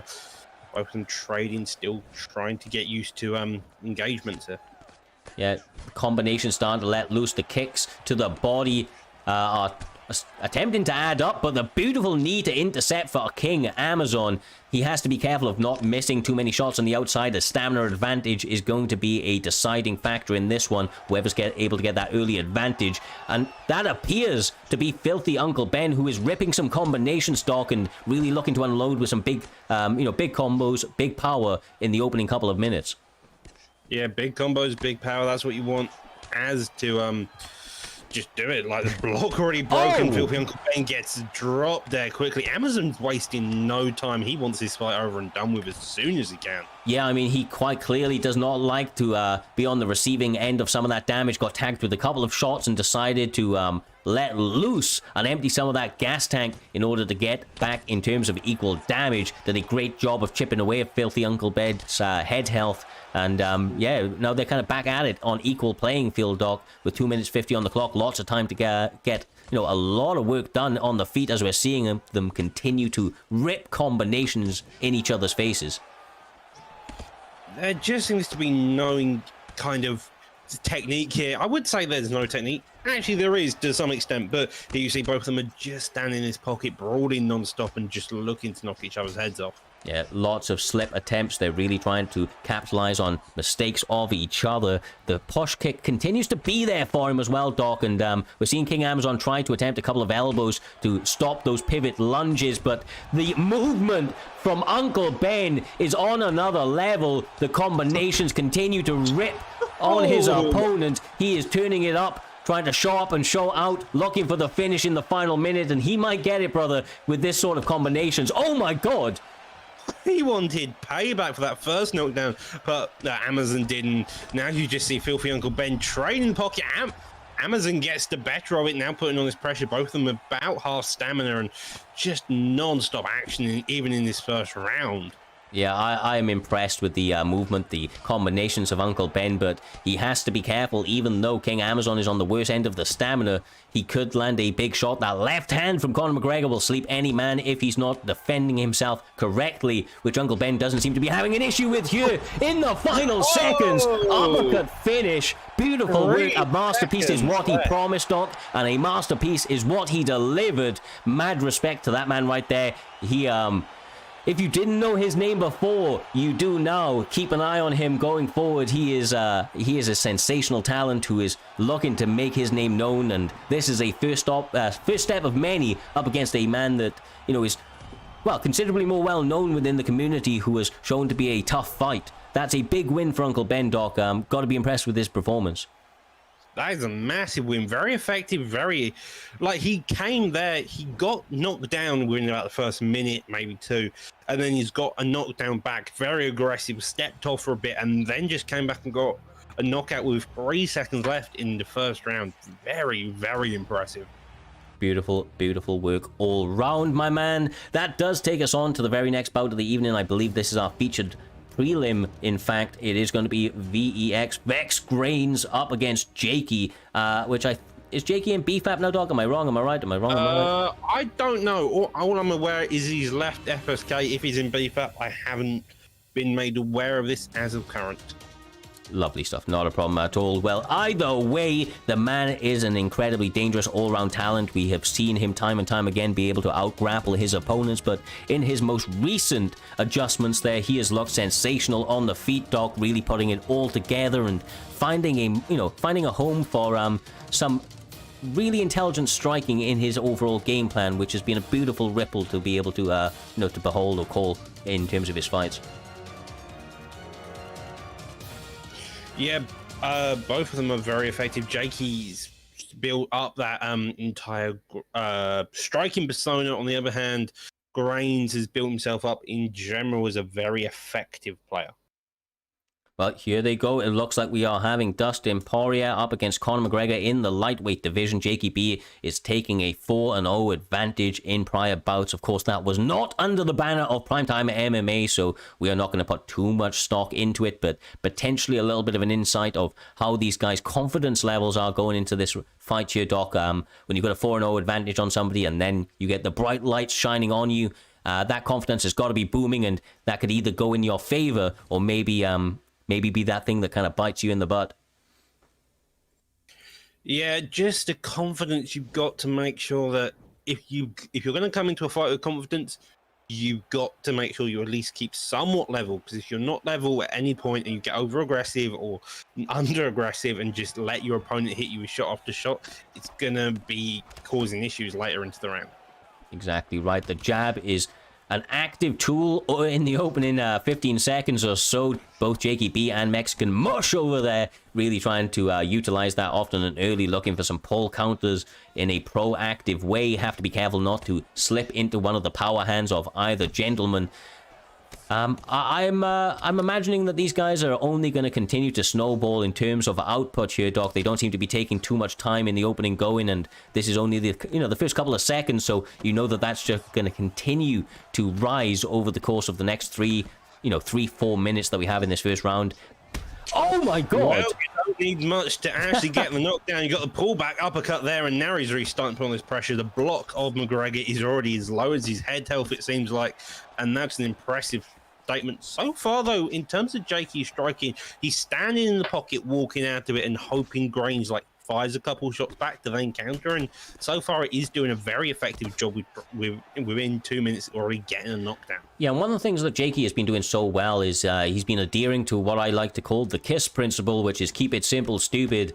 If you don't keep it simple, you may be a little bit stupid, because as you see right here from Jakey B, he continues to find a mark for his shots and is having a lot of success due to keeping those shots very short and technical, whereas some of his opponents have been going a little bit wild with some of the combinations, and that has been playing it into his favor.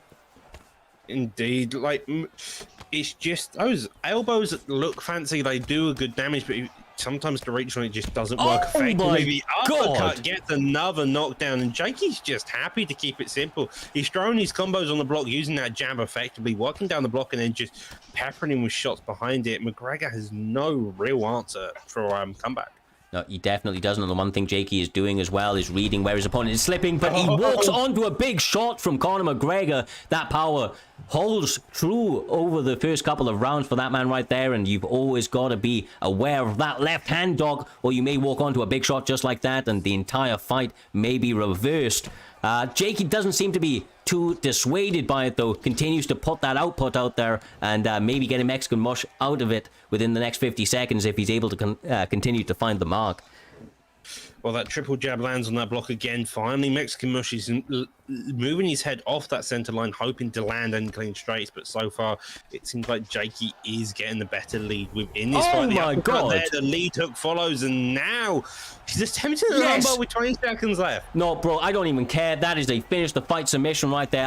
You know that I love that shit. That is beautiful work. Yeah, he doesn't get it, but just the animations. I love those animations, my man. If there's a little bit more time, maybe he would have committed, but yeah, I like to see that. It's been a while since we've seen somebody try to utilize one of those techniques. Well, the armbar itself is kind of not the greatest. I do know there's a finish to fight Dar submission, which is pretty strong compared to the usual Darce, and it's quite possible to actually get it with people like Ferguson. So, as you mentioned, finish fight submissions are always fun to see, though. Well, here we go. The next round is up. I imagine a touch of gloves is in order, and then we're going to go back to the absolute madness that was ensuing over the first round. Jakey B, not wasting any time, sits him down. Mexican Mush able to use that up kick of Doom Dog, able to keep him in here for a little bit longer, trying to cling on and find a mark to turn the tides. Difficult work ahead, though. Yeah, really difficult head. You see the strike, clips him, gets him knocked down, and now looking for the ground and pound finish. A couple hooks landed, narrowly avoids it, but he gets finished. Jakey looking sensational here this evening. Mexican Mush putting up a valiant effort up against this man, but the advancements that Jakey has made to his all-round striking game has been a delight to Cold Dog, and I'm interested to see where it takes him, because that's been one of the areas that he'd maybe struggled on in some of the higher, at the high upper echelon, when he's not able to get that takedown. Some of the guys have been able to pick him apart on the feet, but that doesn't seem to be an issue any longer. These adjustments he's made quite clearly having a massive effect on his all-round ability, and the threats that he's able to put out there now are just so much more diverse.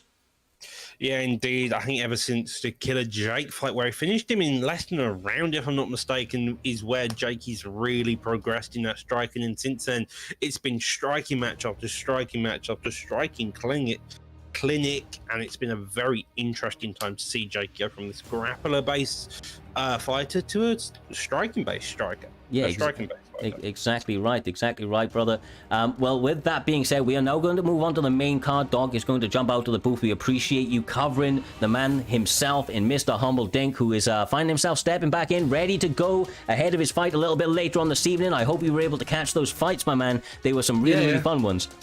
Really, really fun fights. Well done for Jakey as well. Great performance of my teammate, Filthy Uncle Ben. If you think about it as well, he's 3-1. His only loss is really to me, and he was actually dominating that fight. So he's doing really well in Prime Time at the moment. Fantastic performances, but great prelim show so far.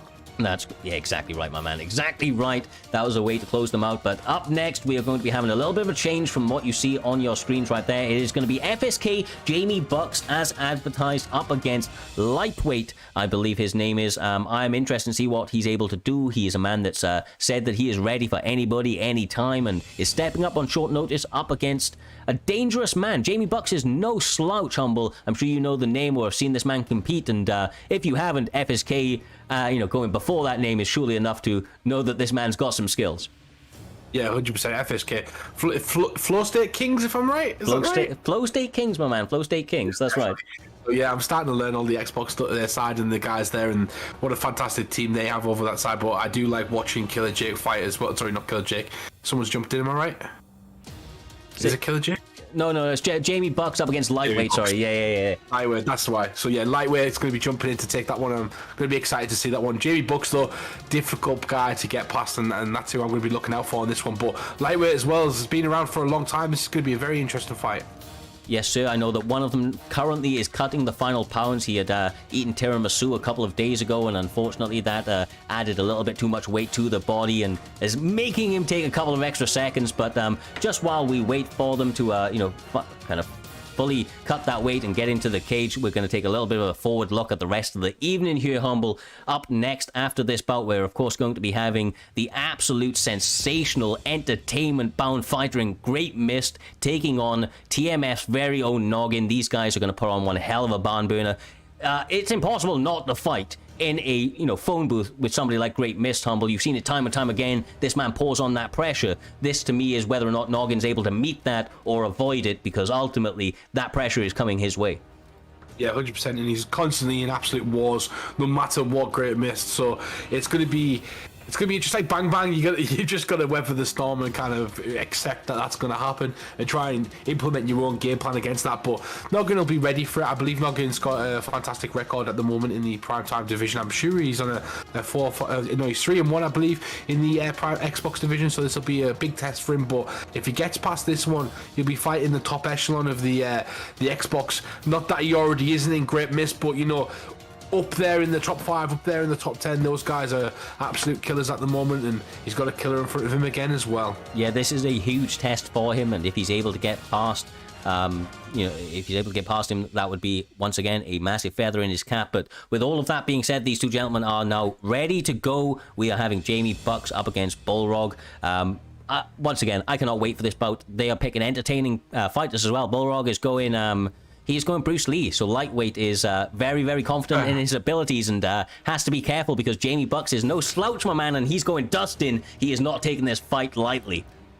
Oh, 100%. Dustin is a fantastic fighter. Great Mist. If you go Dustin, he's going to take his head off. And Bullrog, Bruce Lee's broken. I don't care what anyone says on this game. He's one of the hardest fighters to fight, honestly. He's so quick with that flick jab. He's got them spinning kicks. He's so difficult. If you can get past those sort of combinations, you're okay.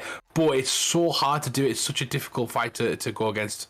It is, bro. It is. So yeah, like we say, Bullrog, also known as Lightweight Champ in the Discord server, is up against FSK Jamie Bucks. These guys have been raring to go, and as you see, Bruce Lee up against Dustin Poirier. No last minute switch ups from either guy. I'm interested to see how this one unfolds. You've got to imagine there's going to be a lot of heavy shots thrown, a little bit of evasiveness on the side of Lightweight Champ. Going to have to try and avoid those heavy hands early, Humble, because Dustin Poirier hits hard, and he hits hard for a full 15 or 25 minutes. Yeah, he does hit hard, but you've got to think like the Bruce Lee. You've got to kind of you've got to flick that jab out. You've got to land on your opponent. You've got to block break slightly as well, and that's what Bullrog's going to be doing. He lands a beautiful jumping spinner back kick to the body right there, and he takes Jamie Bucks to his butt, and that's an early sign right there of the crazy techniques. I love it, brother. I love Bruce Lee. Nice combinations. Yeah, some saucy striking coming out here early. Looks like every single technique is setting up. The next, the lunging strikes into the switching, the spinning body kick has been absolutely beautiful. Having a lot of success and so far giving Dustin Poirier a lot of issues being able to even connect a strike there, Humble. Although this sort of output could become problematic if he's not careful.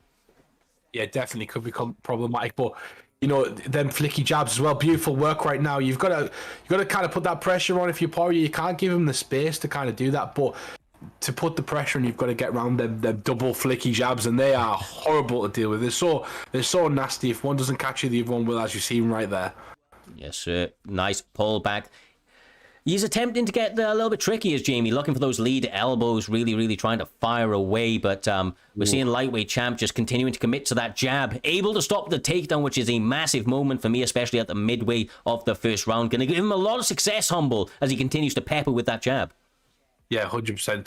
You've got to keep it in his face. You've got to keep doing it. And Jamie Bucks is firing back right now, comes back with a big combination in the center, but doesn't really land much. He's whiffing a lot of shots. He's not really kind of landing too much right now to give Bullrog the danger, the respect he needs from him. But he's getting the positioning at the moment. But he's taking a lot of shots to do it, Cyrus. Yeah, he really is.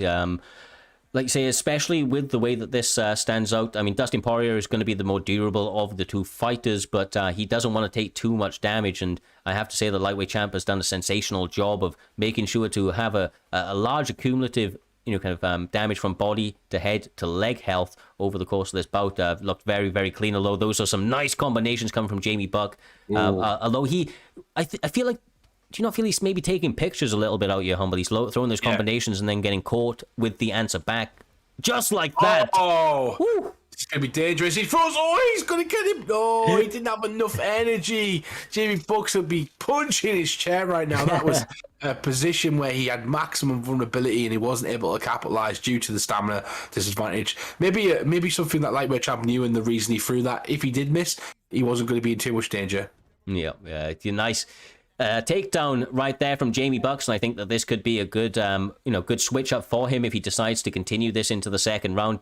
Take Bruce Lee into deeper waters and maybe try to take a little bit of a, lead in terms of some of the technical advantages that he is going to have on the mat. But they're back up for the last 5 seconds, my man, and quite content to separate and go into the second one looking a little bit fresher.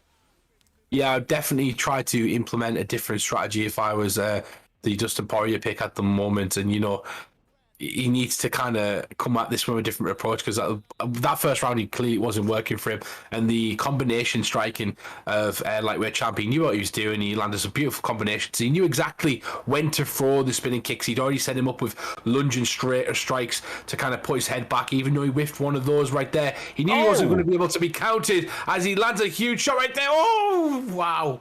Lovely little feint. But yeah, back to you, Cyrus. Yeah, trying to go add a little bit of sauce on everything that he throws is lightweight champ. Now going a little bit down the more technical route, throwing a lot of those jabs straight into the lead uppers, and he's having a lot of success landing the shots that he wants to. The hooks, the uppercuts, they always seem to generally land on his opponent's block or clean on the chin. And that right there was absolutely vital. The single leg turning takedown now finds himself in an advantageous position with a lot of time to work, Humble, and a clear advantage in terms of the techniques available to him. Yeah, he needs to keep it here. He needs to land some cumulative amount of damage and kind of hurt his opponent. Maybe go for some submission attempts, but not end up in a vulnerable position. Because clearly on the feet it's not working. And Jamie Bucks has got all the necessary tools in the bag to make this fight a dirty one and make this fight a grappling match if he wants to. Bruce Lee's never grappled. He hasn't done Brazilian Jiu-Jitsu. You take him there, he doesn't know how to wrestle, and that's exactly what you need to do. Yeah, he's going to have a clear advantage down here, my man. But that's a nice nice denial from Bruce Lee. I have to say the lightweight champ seems to be a well-rounded fighter, using that grapple advantage very, very well to get it up nice and high, if not maxed out, to get that reversal of position. But once again, he finds himself now in a not a great position either. Dustin Poirier dangerous off his back. He's got that rubber guard, able to hold it here. This is dangerous. Submissions are going to be available should he want to go. His elbows are coming out of nowhere. The rubber guard position, he denies again. It's terrible as well because it drains your stamina, but it takes your head health down so quickly, and he gets a reversal at side control there. Beautiful work from Jamie Bucks, showing his veteran savvy in the second round. Was really struggling with the unorthodox techniques of Bruce Lee, and we all do. It's very difficult to deal with. They're very, very, very strong, and he takes him out of his comfort zone, and he's doing a great job at the moment, Cyrus. Yeah, exactly right. And like you say, those unorthodox strikes, especially those spin kicks to the face, because the tracking is quite tough to deal with at times, can be very problematic. So this mix-up is absolutely fantastic, and you can already see that the momentum is starting to shift. Although he does get reversed, Bruce Lee got to be looking to separate, you imagine, Humble, right? Go back to what was working for him if he gets the opportunity. Yeah, but he's got to be careful because looking to separate can also add a sense of a bit of an obvious kind of a transition, and when you're trying to do that, your opponent can kind of look for that and get an easy submission or an easy rubber guard. So he does a great job there of taking his time, getting back to his feet, and now he's got 20 seconds to work, Cyrus. Yeah, 20 seconds left on the clock, utilizing that lunging jab, but eats a big shot from Dustin Poirier. Oh, he's going down! It doesn't take 3 or 4 when it's Dustin, my man. Only one needs to connect, and you're going to feel the power.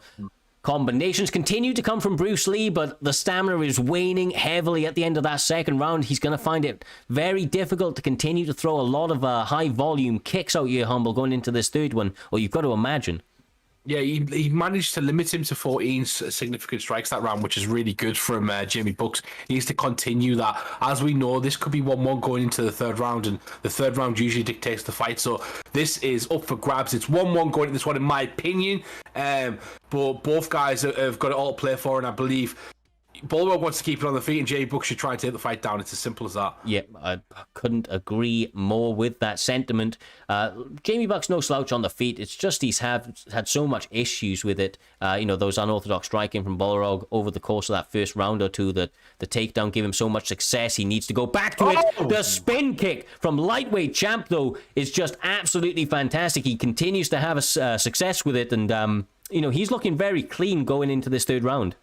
Yeah, Jamie Bucks is going to struggle now to try and get that one back because he was knocked down in that one, and he needs to kind of get some damage back himself. Maybe he's going to try and get a top mount. He's got to be careful because he doesn't want to make a mistake. Maybe take his time for a couple of minutes to try and get a better position and stop your opponent from transitioning, just like he did right there, and then get to top mount just as we were speaking. He does it, Cyrus. Brilliant work. Yes, sir. Now he's going to have plenty of time to work his ground and pound. Some nice defense so far from lightweight, but some of those are going to start to bleed through if he's able to hold the position, which he is. Fantastic work for Jamie Bucks. This is going to be dangerous for the lightweight champ. He's not going to be feeling good about this here, Humble. Oh, beautiful work right now, left and right. But then again, lightweight champ's doing that. He's not taking too much damage. He's not on the brink. Usually, you see your opponent there kind of take a bit too much, and he's just doing enough to stay in the fight and not get rocked or hurt too much on the ground.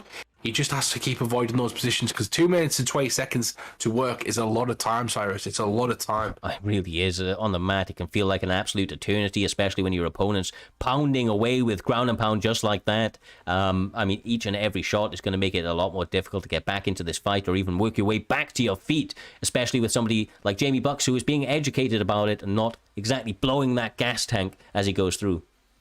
Yeah, definitely he's not. And he's got to be careful of getting reversed right there. Got to feel, this is a big opportunity right now. It's a no-risk move as well, because if he doesn't get it, he's going to gain information. Doesn't quite... I'd have kept that on for a bit longer if I was Jamie, just to try and score some more points. Maybe he thinks the knockdown was going to completely weigh against him, and he just wants to add up the damage. But and didn't want to waste any time, basically, Cyrus. Maybe a smart decision on his part, actually, thinking about it. Yeah, he is potentially down in this round, although there has been a lot of top control, a lot of damage being put out. Very close. I don't know if those head health events that we've seen from the ground and pound actually count as a rock, because some of them do. But now he's got 45 seconds, and he is trying to get it. But the defense from lightweight champ holds up again, Humble. Yeah, he does. I don't know who's winning this fight, because of this round, how could you give the round to Lee at the moment when he's getting pounded on the floor? This is a Khabib-like performance from Dustin Poirier, and he's on the brink of extinction right now. Bullrog needs to get out of this position, back to his feet, and throw some spinning shit.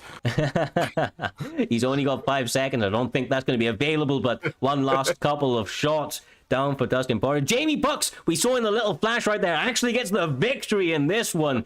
No. Yes, sir. They ruined it so early. Oh, my days. Nice kick to the face. But yeah, you can see they're showing that second round right there. And then the second round as well to Bruce Lee, which is very interesting. Oh, he's checking the results, and it's a sad day for Bullrog. But it was a great performance. It was a very, very close fight. And you've got to say that third round, in my opinion, did go to Jamie Bucks. He dominated. Yeah, 90% of that round and did get caught with a big shot, but he came back really well. And key today, always the best performers in the world always do it, and it's the key word: adjustments. Exactly right. Exactly right, my man. Well, once again, respect for lightweight champ taking that on short notice. I think he looks sensational, and respect for not going for a 4.5, 5-star fighter. Obviously, especially up against the Dustin Poirier pick, against somebody like FSK Jamie Bucks, who is known to be a tough bout. Which is what he showed here this evening. Not an easy fight for anybody, and able to secure that victory. But Humble, my man, we move on to the fight that we were giving a little bit of a prelude to a little bit earlier on. Great Mist, the absolute barn burner of a fighter, up against TMF Noggin. I cannot wait for this bout. I think it's going to be a really, really fun one, my man. Yeah, I can't wait for this fight. I think when me and Doctor were going through these matchups as well, it was a great fight for both of us to kind of look at and put together. And when Doc put that together out, when a fight comes to you and you kind of go, oh yeah, that's a good one. That's exactly what I felt when this one came along, and I can't wait for it to unfold. I believe it's at lightweight as well, so let's try and get this one underway, Cyrus, unless they're cutting the weight. I'm not quite sure yet. No, they are ready to go, and of course you see Great Mist going with his expected Eddie Alvarez pick. He brings out the inner doggy of Great Mist, and that's exactly what he's going to look to utilize here this evening. He has incredible pressure. When people talk about pressure, there's like two names that come to mind, Humble, especially from the Xbox side of things, and that is going to be Great Mist and Bang Bang. Now, Bang Bang, obviously, we've seen him do it time and time again, and Great Mist is of that same ilk, my man. He walks forward, he pours on the pressure, content creator out there, putting together entertaining fights no matter who he's against, because he has that deep skill set. But once again, the TMF boys, Humble, they've shown that they have been leveling up time and time again. Noggin has looked very, very good, and with that Conor McGregor pick, he could, he could be onto a winner, because that is a bit of an advantage, especially over that, Eddie Alvarez pick. Yeah, you probably see me shake my head when I've seen that Eddie Alvarez pick. It just brings back flashbacks of that Madison Square Garden card where Conor became the double champion and obviously cemented. You see incredible performances. Are we going to see that again? I don't know. Conor seems to be a different Conor these days, but Eddie Alvarez also a different Eddie Alvarez. But Great Mist, obviously using the characters in the game. It doesn't matter how the real life goes. He could change the history right today and end Conor's life. That he could. He's having a little bit of adversity, eating a couple of shots from Conor McGregor nice and early, but we see Eddie Alvarez continue to chamber up on that leg. He has to be careful of that head health, brother. I mean, Great Mist likes to attack the legs. He likes to mix it up, go low, go high, but the hands are too much. McGregor is on point, Humble.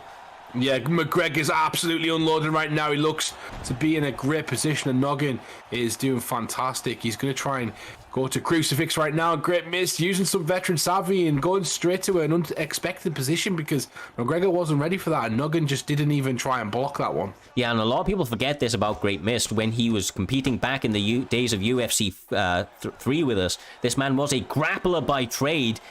People forget that due to, much like the Justin Gaethje sort of mix-up from being a wrestler into being a human highlight reel. That's kind of what Great Mist's trajectory has been like. But Noggin, my God, I'm just really impressed with his head movement. His overall striking has looked incredibly clean as he continues to land that left hand on the mark of Eddie Alvarez's chin, Humble, time and time again. Yeah, definitely. Oh, beautiful uppercut right there. Great times. And Noggin's kind of putting the pressure on right now. Really doing a fantastic job in prime time. He's coming off 3 wins as well, Cyrus. 3 wins in a row. He's 3-1 at the moment, and Great Mist is currently 4-2. So he's got a lot to prove, Noggin, and he's going to try and move on in that upper echelon of the Xbox division and make a name for himself. But Eddie Alvarez now with a dominant position. We've seen it earlier on with Jakey, but great job of defending so far. But Great Mist looks like he's going to try and adapt some of that wrestling to take his opponent out. Yeah, when he gets going on the ground, his his overall offense, his ground and pound is absolutely phenomenal. He is a problem down here. Do not count this man out on the mat for sure. Maybe not a big submission threat, but he doesn't feel like it's necessary. That Chael Sonnen sort of approach out here, Humble. He's going to continue to pound that fist into your face until that canvas is one with the skull. Yeah, it also opens up the striking, right? It evens out the head health. It evens out the striking because you start worrying about a takedown if you're Noggin at the moment, and even though you're doing quite well on the stand up, Great Mist is doing fantastic on the ground. So you've just got to be careful of being here. It makes you kind of apprehensive of the stand up game and the takedown game from Great Mist. Yeah, exactly. And I mean, he only needed one to do all of that damage, and that's another thing to keep in mind, is that Noggin realizes that he can't make any errors, because if he does, he's going to spend a long time with a lot of damage coming his way. Yeah, oh, that uppercut's coming again. He keeps going for that. Seems to be money. But now Great Mist is starting to land some big combinations right there. Starting to get in his face, but he led him up off the floor as well. Look at that. Stuns 2 for Noggin. Yeah, two. Okay. Yeah, that's right. 2 for Noggin, 1 for Great Mist, but of course, 2 minutes 30 or 2 minutes 50 of top control on the side of Eddie Alvarez, which maybe doesn't beat that stun, but definitely is going to play into the mental warfare aspect of this game. Nice slip off uppercut return for Great Mist, but he eats one. Oh my God, Conor McGregor is turning it on. Oh my days. Yeah, he goes for some big haymakers right there. Misses a few big shots, but Conor McGregor, Noggin's coming out absolutely firing. Maybe just trying to get him out of there. You can see that. Oh, it looks exactly like the real fight. Oh my days, Eddie Alvarez. Oh, he survives. That was beautiful. Yeah, that was as clean as it gets, my man, as clean as it gets. TMF Noggin continuing to pour on that pressure, now on the feet, decides to let him back up for a moment and try to go back to that handiwork. The left hand finds the home once again, Humble, and this could be it. Someone just told me to calm down because there's no murders. Are you seeing the same thing I'm seeing right now because of the murder on the screen? Oh my God, brother. Eddie Alvarez out flat on the canvas. Great Mist goes out on his sword in this one.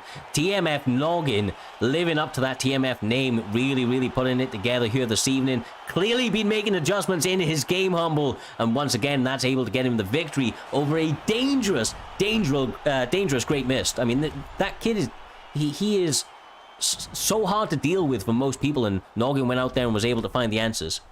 Yeah, 100%. And Noggin's going to get a big fight next time. Obviously, he's going to have one of the top guys in the Xbox division because now he's currently Form 1. He's moving into that top tier of the Xbox division. So, great job of dealing with Great Mist. Like Great Mist is a fantastic competitor, and he did a really good job of going out there and improving that he's ready for the big time right now. Yeah, exactly right.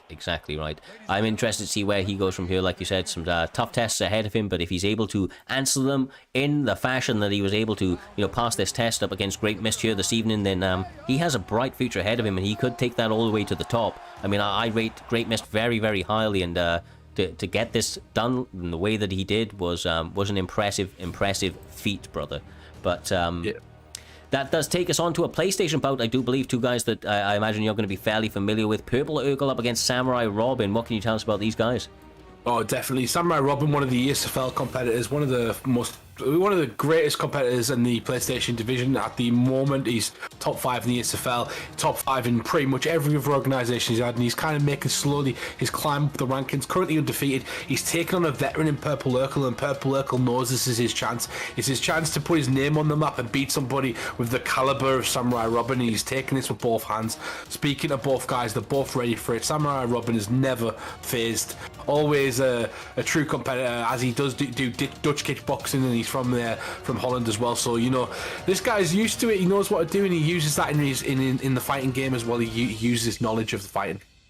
Well, I will be intrigued to see how he implements it. You know that I love that simulation style, so if he's able to get off some clean combinations and work his all-around game, then I will be very, very impressed with him as a whole. I think these guys are just trying to get set up against each other right now, but while we have a couple of moments ahead of us here, Humble, I think we take a little bit of a look ahead at the rest of the card. Of course, we have a fight coming up straight after this one between Haroon and Toasty Toes. That is TMF Toasty Toes, I believe, who, both guys, Haroon and Toasty Toes, shown that they have been very, very dangerous, been working up those rankings quite highly, and in the bantamweight division, there's a lot of options for them to be able to, kind of really work their unique kind of game plans.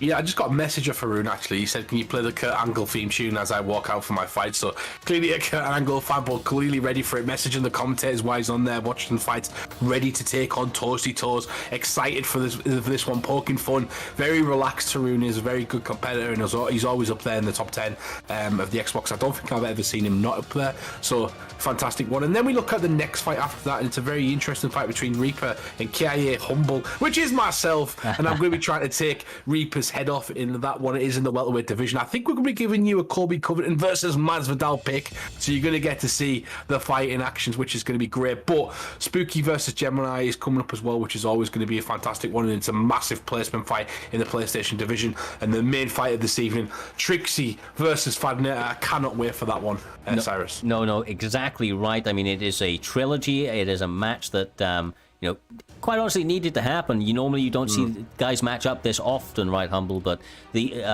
both guys, no matter what, they work their ways into the position, and they do so in such an impressive fashion that you cannot deny that this is another fight that needs to go down. Exactly. It's basically Max Holloway versus Volkanovski. That's pretty much the simulation of this fight between these two guys. It's very close every single time. And Fadinator is coming for his head. He said he doesn't want to mess about in this fight. He's got such a point to prove. But let's get back to the old fighters. Samurai Robin, who's recently left War, which is an interesting development. He's actually told me that today. And he's gone to PXL, I think it is, which I've not heard of yet. But he clearly, if Samurai's going to that sort of that team right there, they must have some good competitors. I'm sure we'll hear about them. Yeah. I'm sure we'll hear about them soon. But Purple Urkel, he's going to try his best to represent here, and he's going to try and win this fight in dominant fashion. So we'll see how it goes. Yeah, he's game as always. And I mean, I absolutely love the Anthony Pettis pick. I think that it's an underrated pick, and it leaves you a lot of beautiful striking options, and obviously has that beautiful jits to go along with it. But obviously you have to be a little bit careful, because sometimes if your opponent's picked a little bit of a more well-rounded fighter, or a little bit more of an advantageous fighter, like somebody like Dustin Poirier, if they're able to keep it simple, it can a lot of the time shut down some of that creativity of Anthony Pettis. Yeah, he's in his fist at the moment, trying to box with Samurai, and that's a mistake in my part. You got to keep that distance. You got to use some kicks. You got to kind of make Samurai Robin work rather than you work around Samurai Robin. You can see Anthony Pettis getting caught left, right, and centre at the moment. Purple Urkel is coming to this one a bit slow, bit of a cowboy cerrone start at the moment. Purple, Cyrus. Sometimes he needs to eat a couple of shots to wake up, but rest assured that this man will find his rhythm if he's allowed to weather this storm, of course. So right now, Samurai looking pretty good, not really missing any shots, being very effective with his output. Beautiful front kick, nicely timed, Humble, and so far he's just having all the success that he needs to get an early lead. Early advantage, Cyrus. No problem. Yeah. I'll finish that one for you. And he is getting an early advantage. You are completely right on that aspect, and he's going to start using his wrestling right now as well. And I just say from Purple's perspective, he just needs to calm down, just chill out, just calm down. You're in a fight. You've done this plenty of times, Purple. There's certain times you go to a fight against somebody, and Samurai's one of those intimidating fellows. You know his name, you've heard of him a few times, you might knock you out in rank a few times, and it's similar when I fight him. You just have to chill out and calm down against him, because he's very good at the basics, so you got to make it chaos in there. And currently it's Samurai making chaos, which is very unexpected. Yeah, he's mixing it up very, very nicely. Working the ground, seems to be content to continue to pepper that body. And I think it's an intelligent move. You're not in any rush, right? You're in this position. You're technically winning the round, and working at that stamina, which maybe not going to play an instant effect, but if it goes into those later rounds, could be the deciding factor. Definitely. And yeah, he's got to be careful. And Samurai Robin looking for a big transition right to top mount right now. Yeah, exactly as a fall. Both of these guys are better off the back, which is quite interesting. Like Pettis and Poirier, both of them guys have rubber guard and nice transitions in jiu-jitsu. But Samurai Robin showed me up right now by going for the Khabib-like ground and pound again. Cyrus. Yeah. I mean, he's looking good down here, bro. He's obviously quite clearly trying to make a statement, and that's that he is a well-rounded fighter that can finish the fight no matter where it goes, and that looks to be evident already. A couple of shots is all that's in it, but Purple Urkel just about surviving, brother. Yeah, it definitely is, and I'd like to see some more from Purple Urkel. He needs to get back to the feet. I want to see him using the movement. I want to see him using his great combinations and maybe block some of these strikes right now, because he's getting peppered. Yeah. Samurai Robin living up to the expectation. He knew he was going to be forcing the primetime division, but this is a statement right now. Yeah, he is definitely showing that he is a force to be reckoned with, my man. Just pouring on the pressure. You can see the damage quite clearly being worn on the face of Anthony Pettis. It's only a matter of time before that chin is no longer able to sustain the damage that Dustin is putting his way. Excellent denial from both guys right there. That was a close couple of moments, I know, at the end of the round, but those denials quite clearly showing that both guys know what they're doing on the mat, and they're going to be looking for some sneaky tricks, I would imagine, in order to get one up on each other. That nothing simple seems to be available. No, definitely. I think you've got to keep it off the mat if you're Purple. At the moment, he's not having any success anywhere, and I believe he's just got to try and find some success. Use your kicking, like keep it kicking from the outside, avoid the combination striking from Poirier, and keep out of that pocket. Oh, nice. There you go. He's got the turn right now, and Purple Urkel is doing a fantastic job of stopping that right there. But then comes Samurai Robin with the big combinations against Cyrus. Brother, he sits him down, and this could be the end of the fight. Only a couple of shots are left in it, and that's got to be it. Oh. Samurai Robin doing PXL proud here this evening. A basically flawless performance. Respect to Purple Urkel. We'll know he's going to be back better than ever, but Samurai just looking too clean, Humble. Got to be impressed with this man, and big things ahead for him, I've got to imagine, on the PlayStation side of things.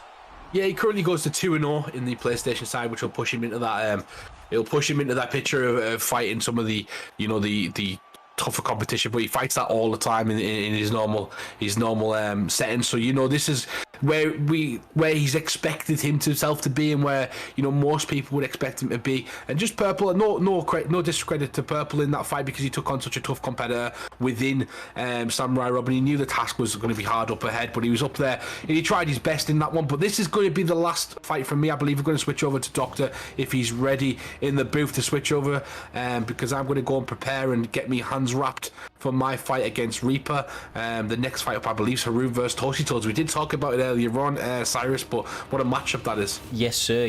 Haroon v Toasty Toes. Both guys incredibly dangerous. Haroon likes to mix it all together. Not shy at putting together some grappling in with the striking that he likes to do out there. Toasty Toes a little bit more of a traditional kind of kickboxing threat as a whole there, Doc. I don't know if you're with me at the moment, but I would imagine that that's something that he's going to be looking to kind of try to stick to here this evening, maybe trying to counter some of that grappling that's going to be coming his way from Haroon.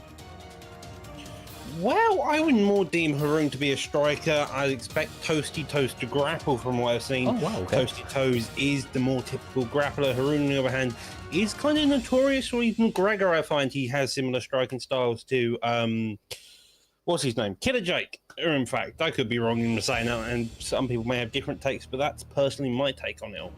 Nice. Okay, well, fair enough. Like I said, we'll see how these guys go down. I imagine that from what we're both saying, there's going to be a very, very well-rounded kind of skill set from both guys. I've seen, obviously, some guys strike, and maybe you've seen them grapple in different positions. So, I'm intrigued to see how these guys match up for sure. Without further ado, we're just going to try and get these guys about ready to go there, Doc. But, going ahead of the into the rest of the fights, I mean, of course, after this one, we have not LW Reaper. That is a bit of a poo-poo on our end. It is TMM Reaper, of course. New camp on the block, looking to grow and put their names out there. So apologies that we got that wrong on the graphic, but we'll make sure that that's updated for you next time. Obviously, he's taking on KIA Humble, the man in the booth himself, our very own Paul Felder, if you will. He's going to be up against it. We've seen Humble just absolutely tear away with combinations. He likes to pour on that pressure. Really likes to take his opponent out of their comfortable zone. So Reaper's going to have to be on his, kind of A game, if you will. Really have to bring out his all-round skill set if he's going to be able to get ahead in this one. Yeah, Humble's a very diverse opponent. He knows how to strike. He knows how to grapple. He's part of that KI camp. We've seen countless times over and over that they know their skill. Reaper will have to adapt. But again, we've seen Reaper do this. We've seen it over and over again. He's a veteran of our PlayStation side. He knows how to grapple. He knows how to strike. He knows the adjustments. I think for that type of fight, it's going to be more about who can make the quicker adjustments more than anything else. Yeah. Normally is the case, my man. In this matchup, it does look like we may be having a Dustin Poirier.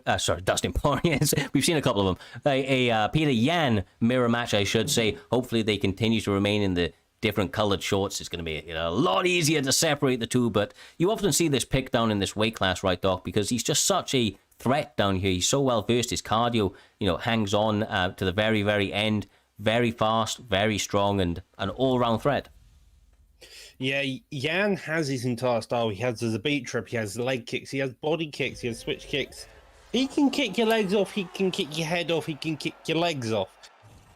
And he can also punch your face, punch your body, and possibly punch your legs if you get unlucky. He's a very diverse opponent, especially with Force and Nature perk as well. So if one person gets the slight advantage in chin, body, or leg health, it's going to be a lot harder to work those certain health points down.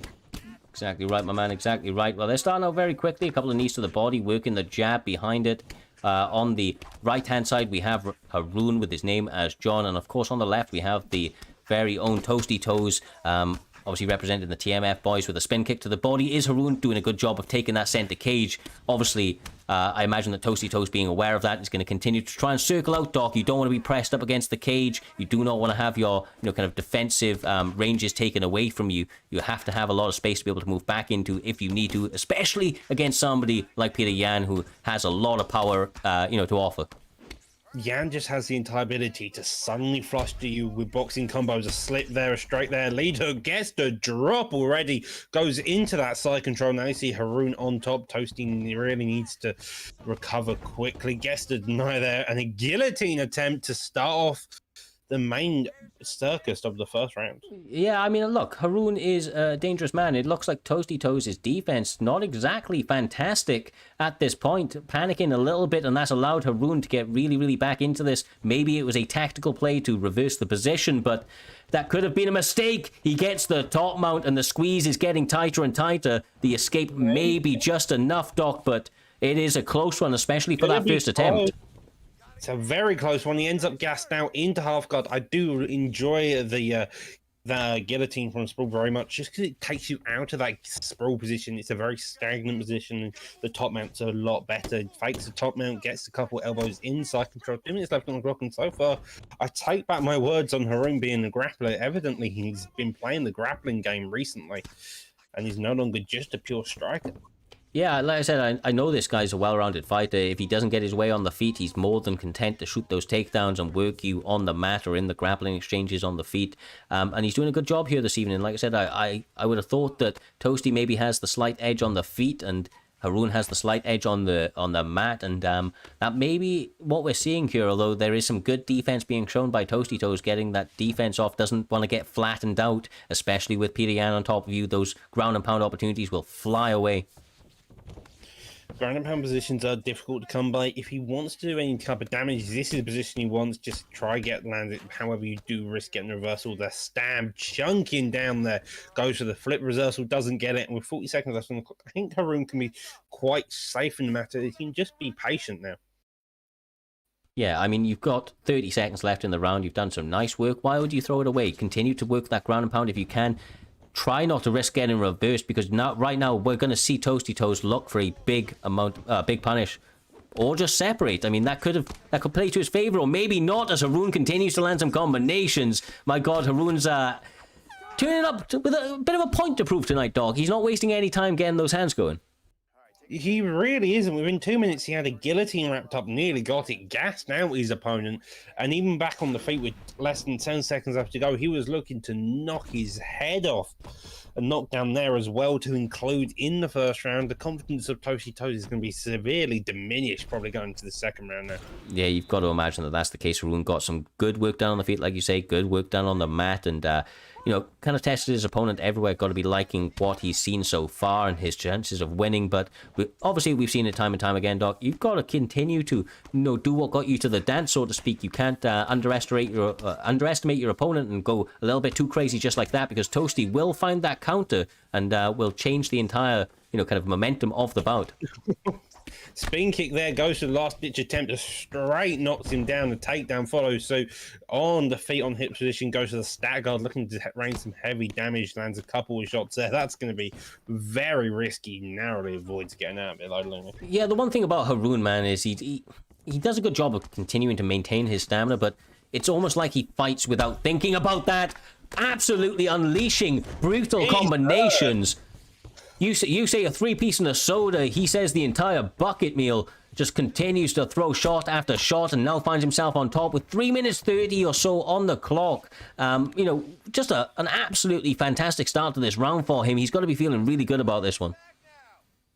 I feel like Toasty right now is clawing for any type of just resistance to what Haroon's doing. He's having an incredibly difficult time. Goes to the get up, gets it denied, and a top mount position after we've seen so many shots he's taken, that chin isn't going to survive many shots left.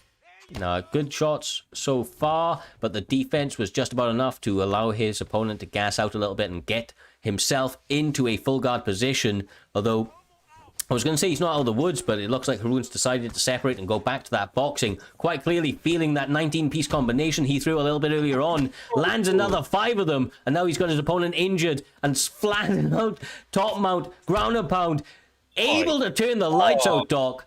That was a beautiful performance from Haroon. I mean, he came with a fire under his ass here this evening and just had success after success. God damn. Is a slight way to put it. He came out here with a point to prove. He wanted him dead and done within the first round, couldn't get it done. So he finished it within about half the second round done. He was just non-stop. You saw those massive combos there. He just didn't care about the block. He wanted that chin health and he wanted you unconscious. Beautiful, beautiful work. Well, my man, that does take us on to the next bout of the evening, which is, of course, the TMM's very own Reaper stepping up against KIA Humble. What can you tell us about these guys, Doc? I mean, if you don't know, you're about to, but what can you tell us about, bro? Well, Humble has recently challenged for a title contendership against Ack and had a very interesting fight for a couple cartwheels kicks against him, if I remember correctly, and tried to do the tadpole special. Reaper's got a couple of interesting subs on the belt. I believe he has a triangle armbar against someone in a very late round using Cerrone of all people. So interesting fight to keep an eye on nonetheless. Both of them stuck together in the octagon is probably going to cause one hell of an interesting fight, to say the least. Yeah, I wouldn't expect anything less. Like I said, these two guys very, very, very entertaining. Been around the league for a little while now, had a lot of tough tests in their kind of primetime career, and this is no different.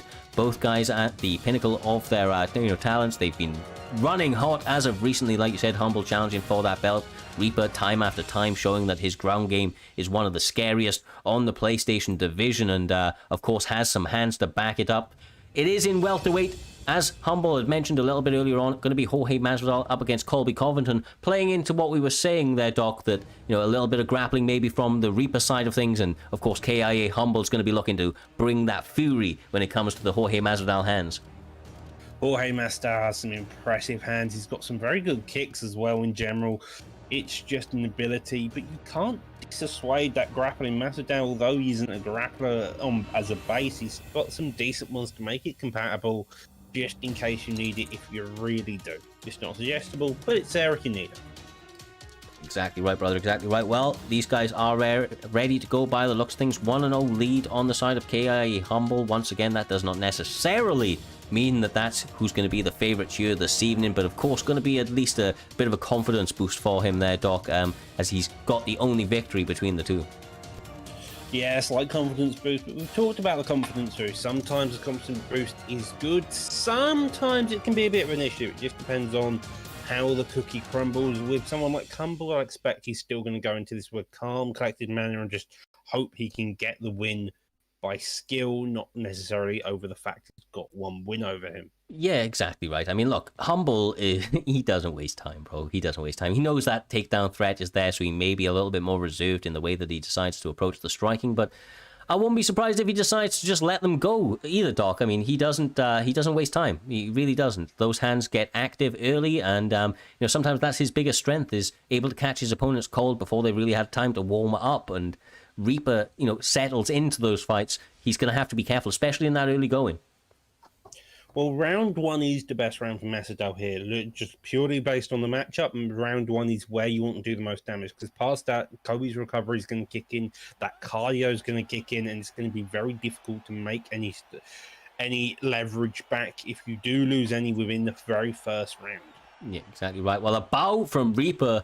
Not any respect being shown from Humble. You know that he loves it, trying to get into his head, going for that Jorge Masvidal flying knee. You know you love it. Once got shown that by Crypto, bro, and it's beautiful. It covers the entire cage, but less of that, Doc. The body rip is there. Obviously, Covington's trying to answer back. He needs to be durable. He probably needs that takedown early to stop the offense, because Jorge hits like a Mack truck, especially in that first round. Both of them trying to establish the jab. We've seen Masvidal fire that rear body kick about. He knows he needs to work the body, and that's a very good way of doing it. Covington, on the other hand, interestingly, he's thrown a couple of leg kicks. It's a very interesting case. He's done the best leg kicks. Evidently, he's just trying to confuse Humble, but Humble's having none of it and throwing a front kick in retaliation. Yep. Beautiful pull, though. The elbow just about missing. The straight may have been the answer in that one, but Humble, once again, looking for the head kick, Doc, continues to go to it, and it's at least landing on the block. It's, keeping Reaper very, very honest, who's, a little bit worried about his body after some of the body work from Humble early. Yeah, you've got to remember though, Covington's got a massive amount of cardio, so Humble throwing using that body work is the name of the game. If he can work that body work early on, he's going to have more success. Another body kick lands, and I think we're going to see that land constantly over. I think he's aiming for a body mix up into a head mix up by the seams of it. Yeah, I mean, he's taking the orthodox stance up against a southpaw stance, which opens up the body roundhouse, that rear body roundhouse. It loads up very, very nicely, causes massive amounts of damage. Big spinning back fist, but not enough stamina to follow it up. That's one thing he has to be careful of. Oh my God, this is a 5-round fight. A bit unfortunate. They've got 3 minutes to do it. I don't imagine they're going the distance, Doc. This output is on another chart. Yeah, both of them are playing already so aggressive. You imagine that this is going to end in hopefully about 2, maybe 3 if we're slightly unlucky. But the pace they're going, they're both spinning around like nutcases. It's kind of insane. Yeah, wouldn't expect anything less. The lead hook lands for Humble, sits him down, continues the output, trying to find the mark on the chin once again to sit him down for the final time here this evening. But once again, Reaper is holding on and finding shot after shot, able to keep Humble honest there, Doc, which is very, very important when you've got an opponent trying to turn it up on you like this.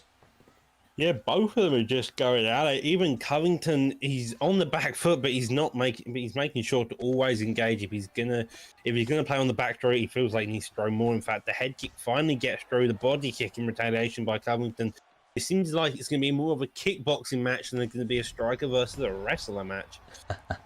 Well, we've seen it from Colby in the... Oh my God, the flying knee lands! Colby turning the tides in this bout. He has him injured. Can he capitalize in the final seconds? No, he is content to back off and taunt, trying to get that mental warfare going into the second round. They do have another 10 minutes scheduled in this bout, although it does say 5 rounds, so expect them to continue to turn up this pace, Stock, and really, really go for the finish. They cannot go the distance in this one. I mean, if that was the pace that in the first, Saint telling them to turn the pace up into the second and the third is going to be interesting. By the time they finished in that third round, they're going to be literally on fire. It's been a sensational pace so far here this evening. Once again, we expected it to be the case. It's why they're in the position that they are in. 2 highly entertaining fighters at the top end of the PlayStation rankings. We see a bit of a taunt and then a bow and then a bow. From both guys. No love lost. Lots of respect being shown in the second round, especially after that first one. It does look like Reaper's slightly better in terms of the cardio, but we know that Humble is game, looking for those slip counters, Doc. He gets a lot of success out of them.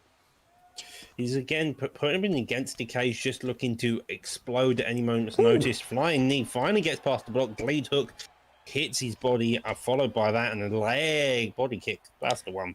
Yeah, he's doing a great job of pouring on the pressure, keeping Colby Covington pressed up against that cage. Excellent ring generalmanship, if you will, but that cardio definitely becoming a problem, especially with that heavy kick kind of orientated routine that he is going for. I don't know if that's going to be a bit of a problem for him over the next 3 minutes, because Reaper's still looking pretty fresh in the cardio department.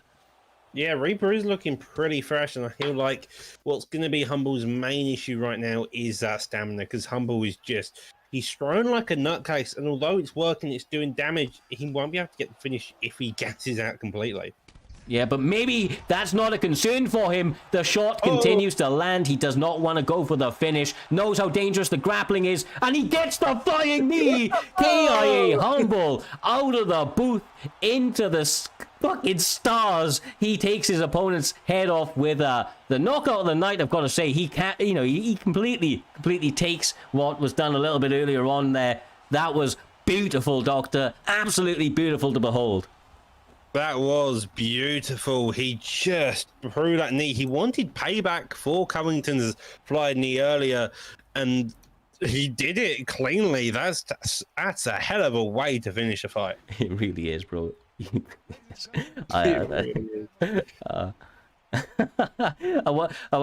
gonna be hearing if he's coming back into it, but I mean, I imagine he is celebrating pretty largely at the moment, Doc. I mean, when you're commentating for the entire evening, right, when you've been calling all of these guys, you've been witnessing some of the ploys that they've been going for, some of the successes, some of the failures that have happened in the fight, to deliver like that.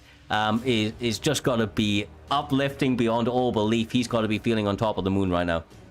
Yeah, you've got to be feeling on top of the moon. That was such an impressive KO and a fantastic job indeed. I believe he's back with us. How you doing, Humble? You got to be feeling good after that one, brother. Yeah, man. Much respect to my opponent, Reaper. Honestly, I like that guy. That guy fights really well, and he's just a top fella. He will be back no matter what. Keep your eye on Reaper because he's one of the top competitors in the PlayStation division, and he chose not to grapple me there for the entertainment of the fans. That's the type of person he is, and you know he could have made that a bit of a difficult fight, much more of a difficult fight. But he wanted a bit of a show, and we put a bit of a show on. That's what we're here for. I'm not here to just win. I'm here to entertain people, and that's what we do in prime time every single time. That beats, I'll let Doctor keep stay in the booth because he's been doing such a fantastic job, and do the spooky and tricksy fight because I'm enjoying it as a fight at the moment. I need to celebrate, Cyrus. I need to celebrate.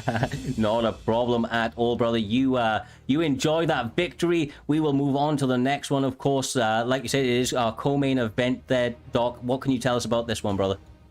Well, 855 Spooky, he plays like a nutcase. Some may say he's on some certain type of drugs. I'm not particularly sure. He will grapple you and look for takedown after takedown. Gemini, on the other hand, he's a well-adverse opponent. He's a veteran of the PlayStation, a bit like we've seen with Reaper and Humble on the previous side. Mainly a striker. I think his most recent win is over Naz, which was yesterday on the Fight Night card where he went Volt. His leg got kicked out, but he kept going and just worked the head held fantastically. So Spooky's this different side. We've seen him fight a striker. Now he's going to fight a grappler. Should be an interesting time.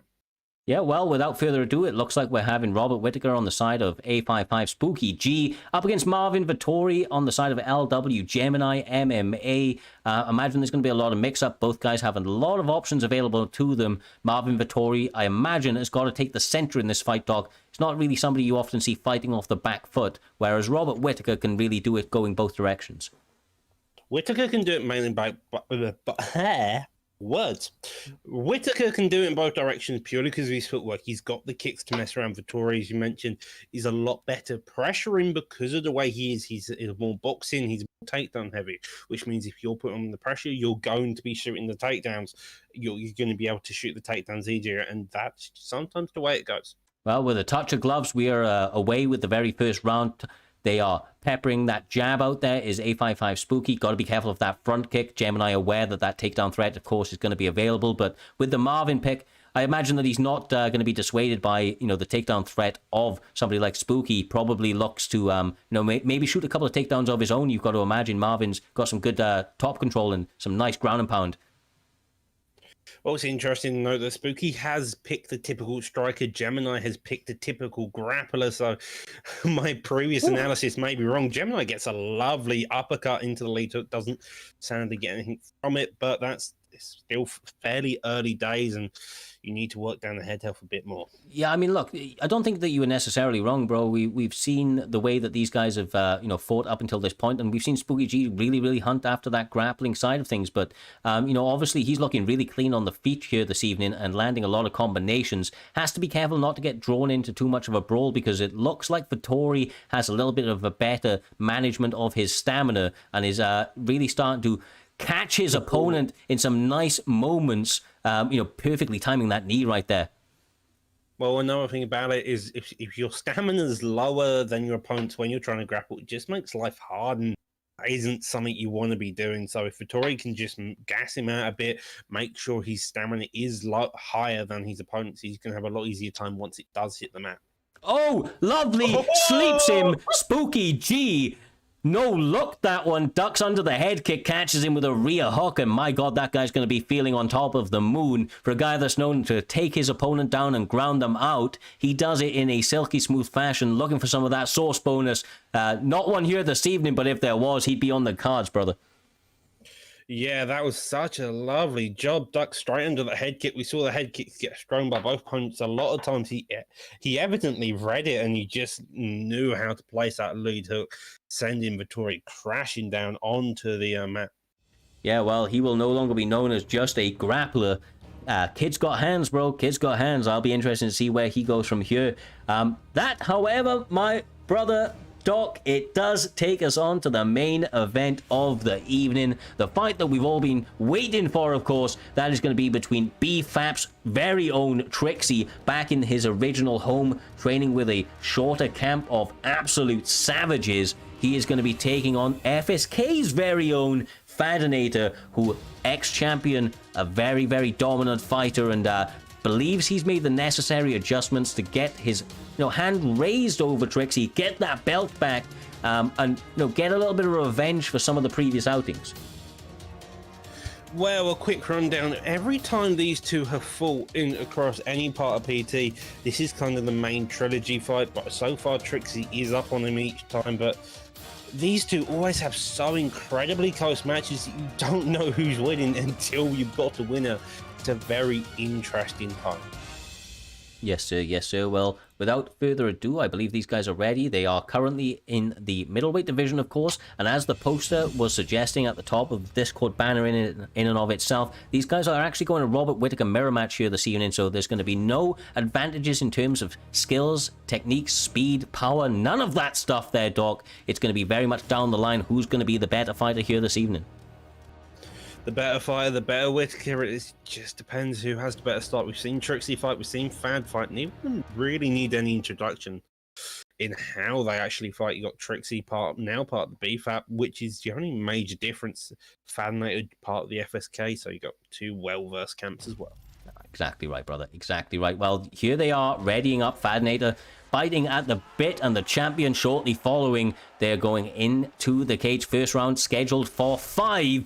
This has been an incredible night of fights here this evening. I hope that you've enjoyed them. If you haven't already, make sure to hit that follow. Join the Discord if you want to get involved. Plenty of opportunities to get your name out there. Showcase your skills and put yourself to the test up against some of these absolute savages like FSK Fadinator, who is challenging the current reigning champion BFAP Trixie. They start him out with a touch of gloves and straight to it with that jab straight, Doc.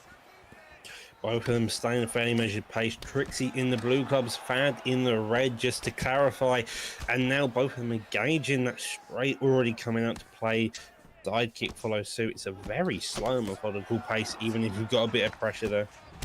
Yeah, looking that Fadinator is going for the body roundhouse early. We see a switch of stance out of the champion, trying to look for that lead hook, but eating a couple of shots on the inside. Fadinator maybe has made some adjustments that are causing Trixie a little bit of an issue in this opening couple of minutes.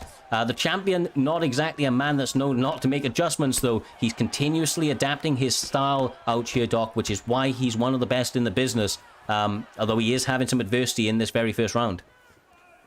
First round always is diversity. I think you mentioned it countless times. Trixie's first round's always a bit slow. It's the second round where it's going to get interesting.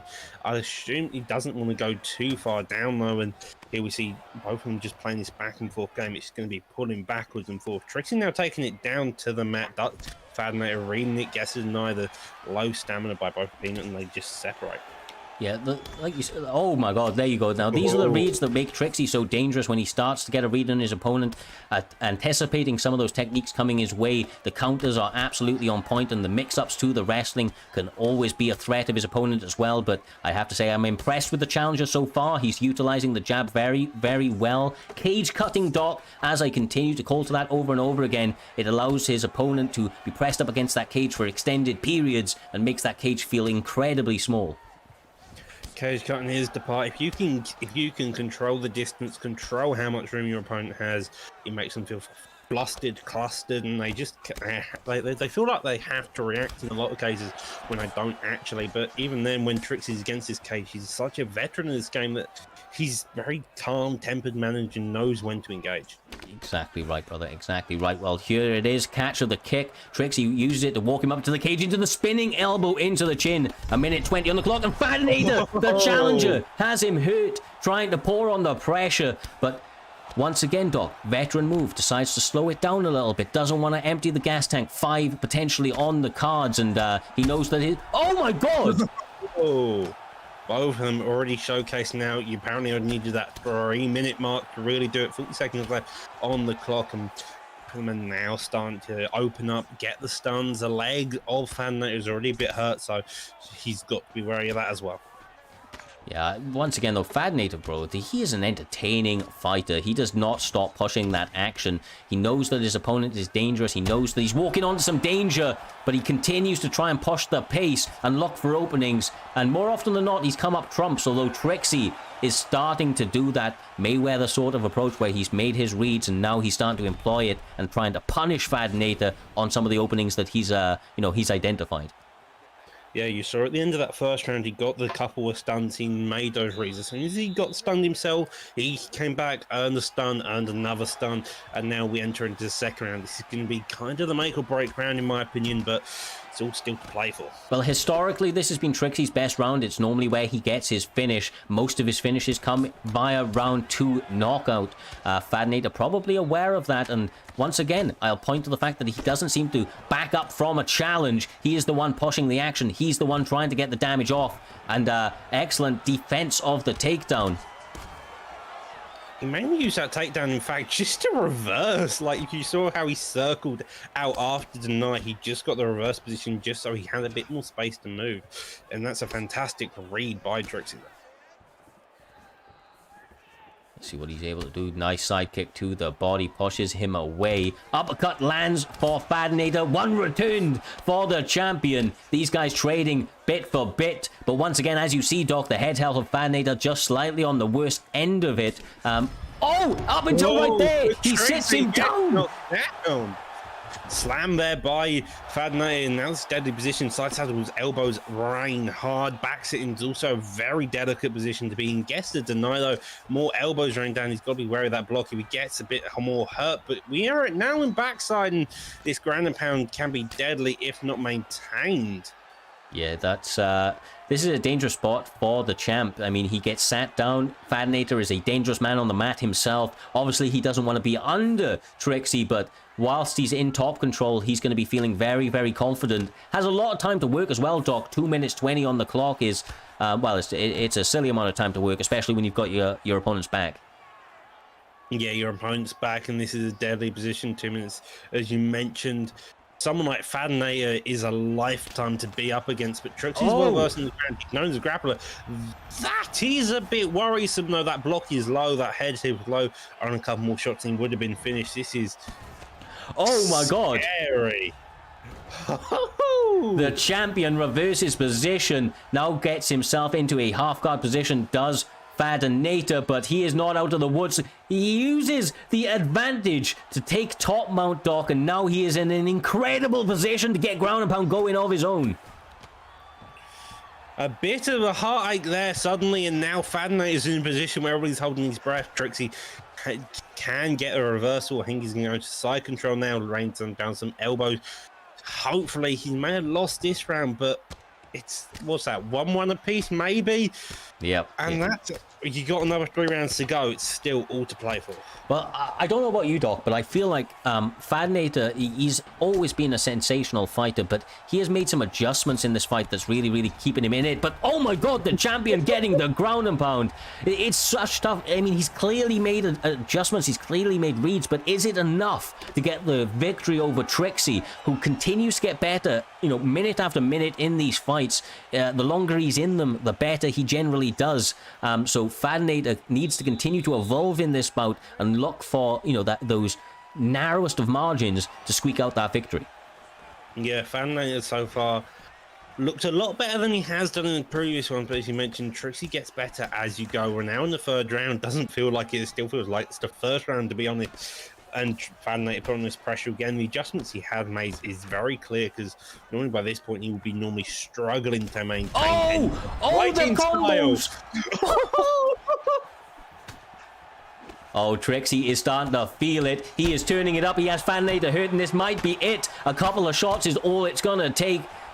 Oh my God, BFAP Trixie, a beast on top of a beast. Just, my God, the takedown defense. Let's just take a moment to appreciate that. He has stopped, I think, every takedown so far, Fadnator, in some of these really, really kind of stressful positions. Both of them are pressured their blocks to hell, by the way. They can only take like 1 or 2 shots. They've both got to be wary, like a 1-2 head kick, really. Fad's really moving his head down now. He knows it's screwed, and he just needs to maintain some type of composure. Lovely takedown defense there by Trixie. Oh, he is pouring it on, brother. These guys trading bit for bit. There is absolutely zero difference in virtually every statistic across the board as they continue to jockey for position and poke forward. Fadinator not willing to back up even for a moment, Doc, trying to force Trixie into a big mistake. Got to be careful not to walk into one of his own, though.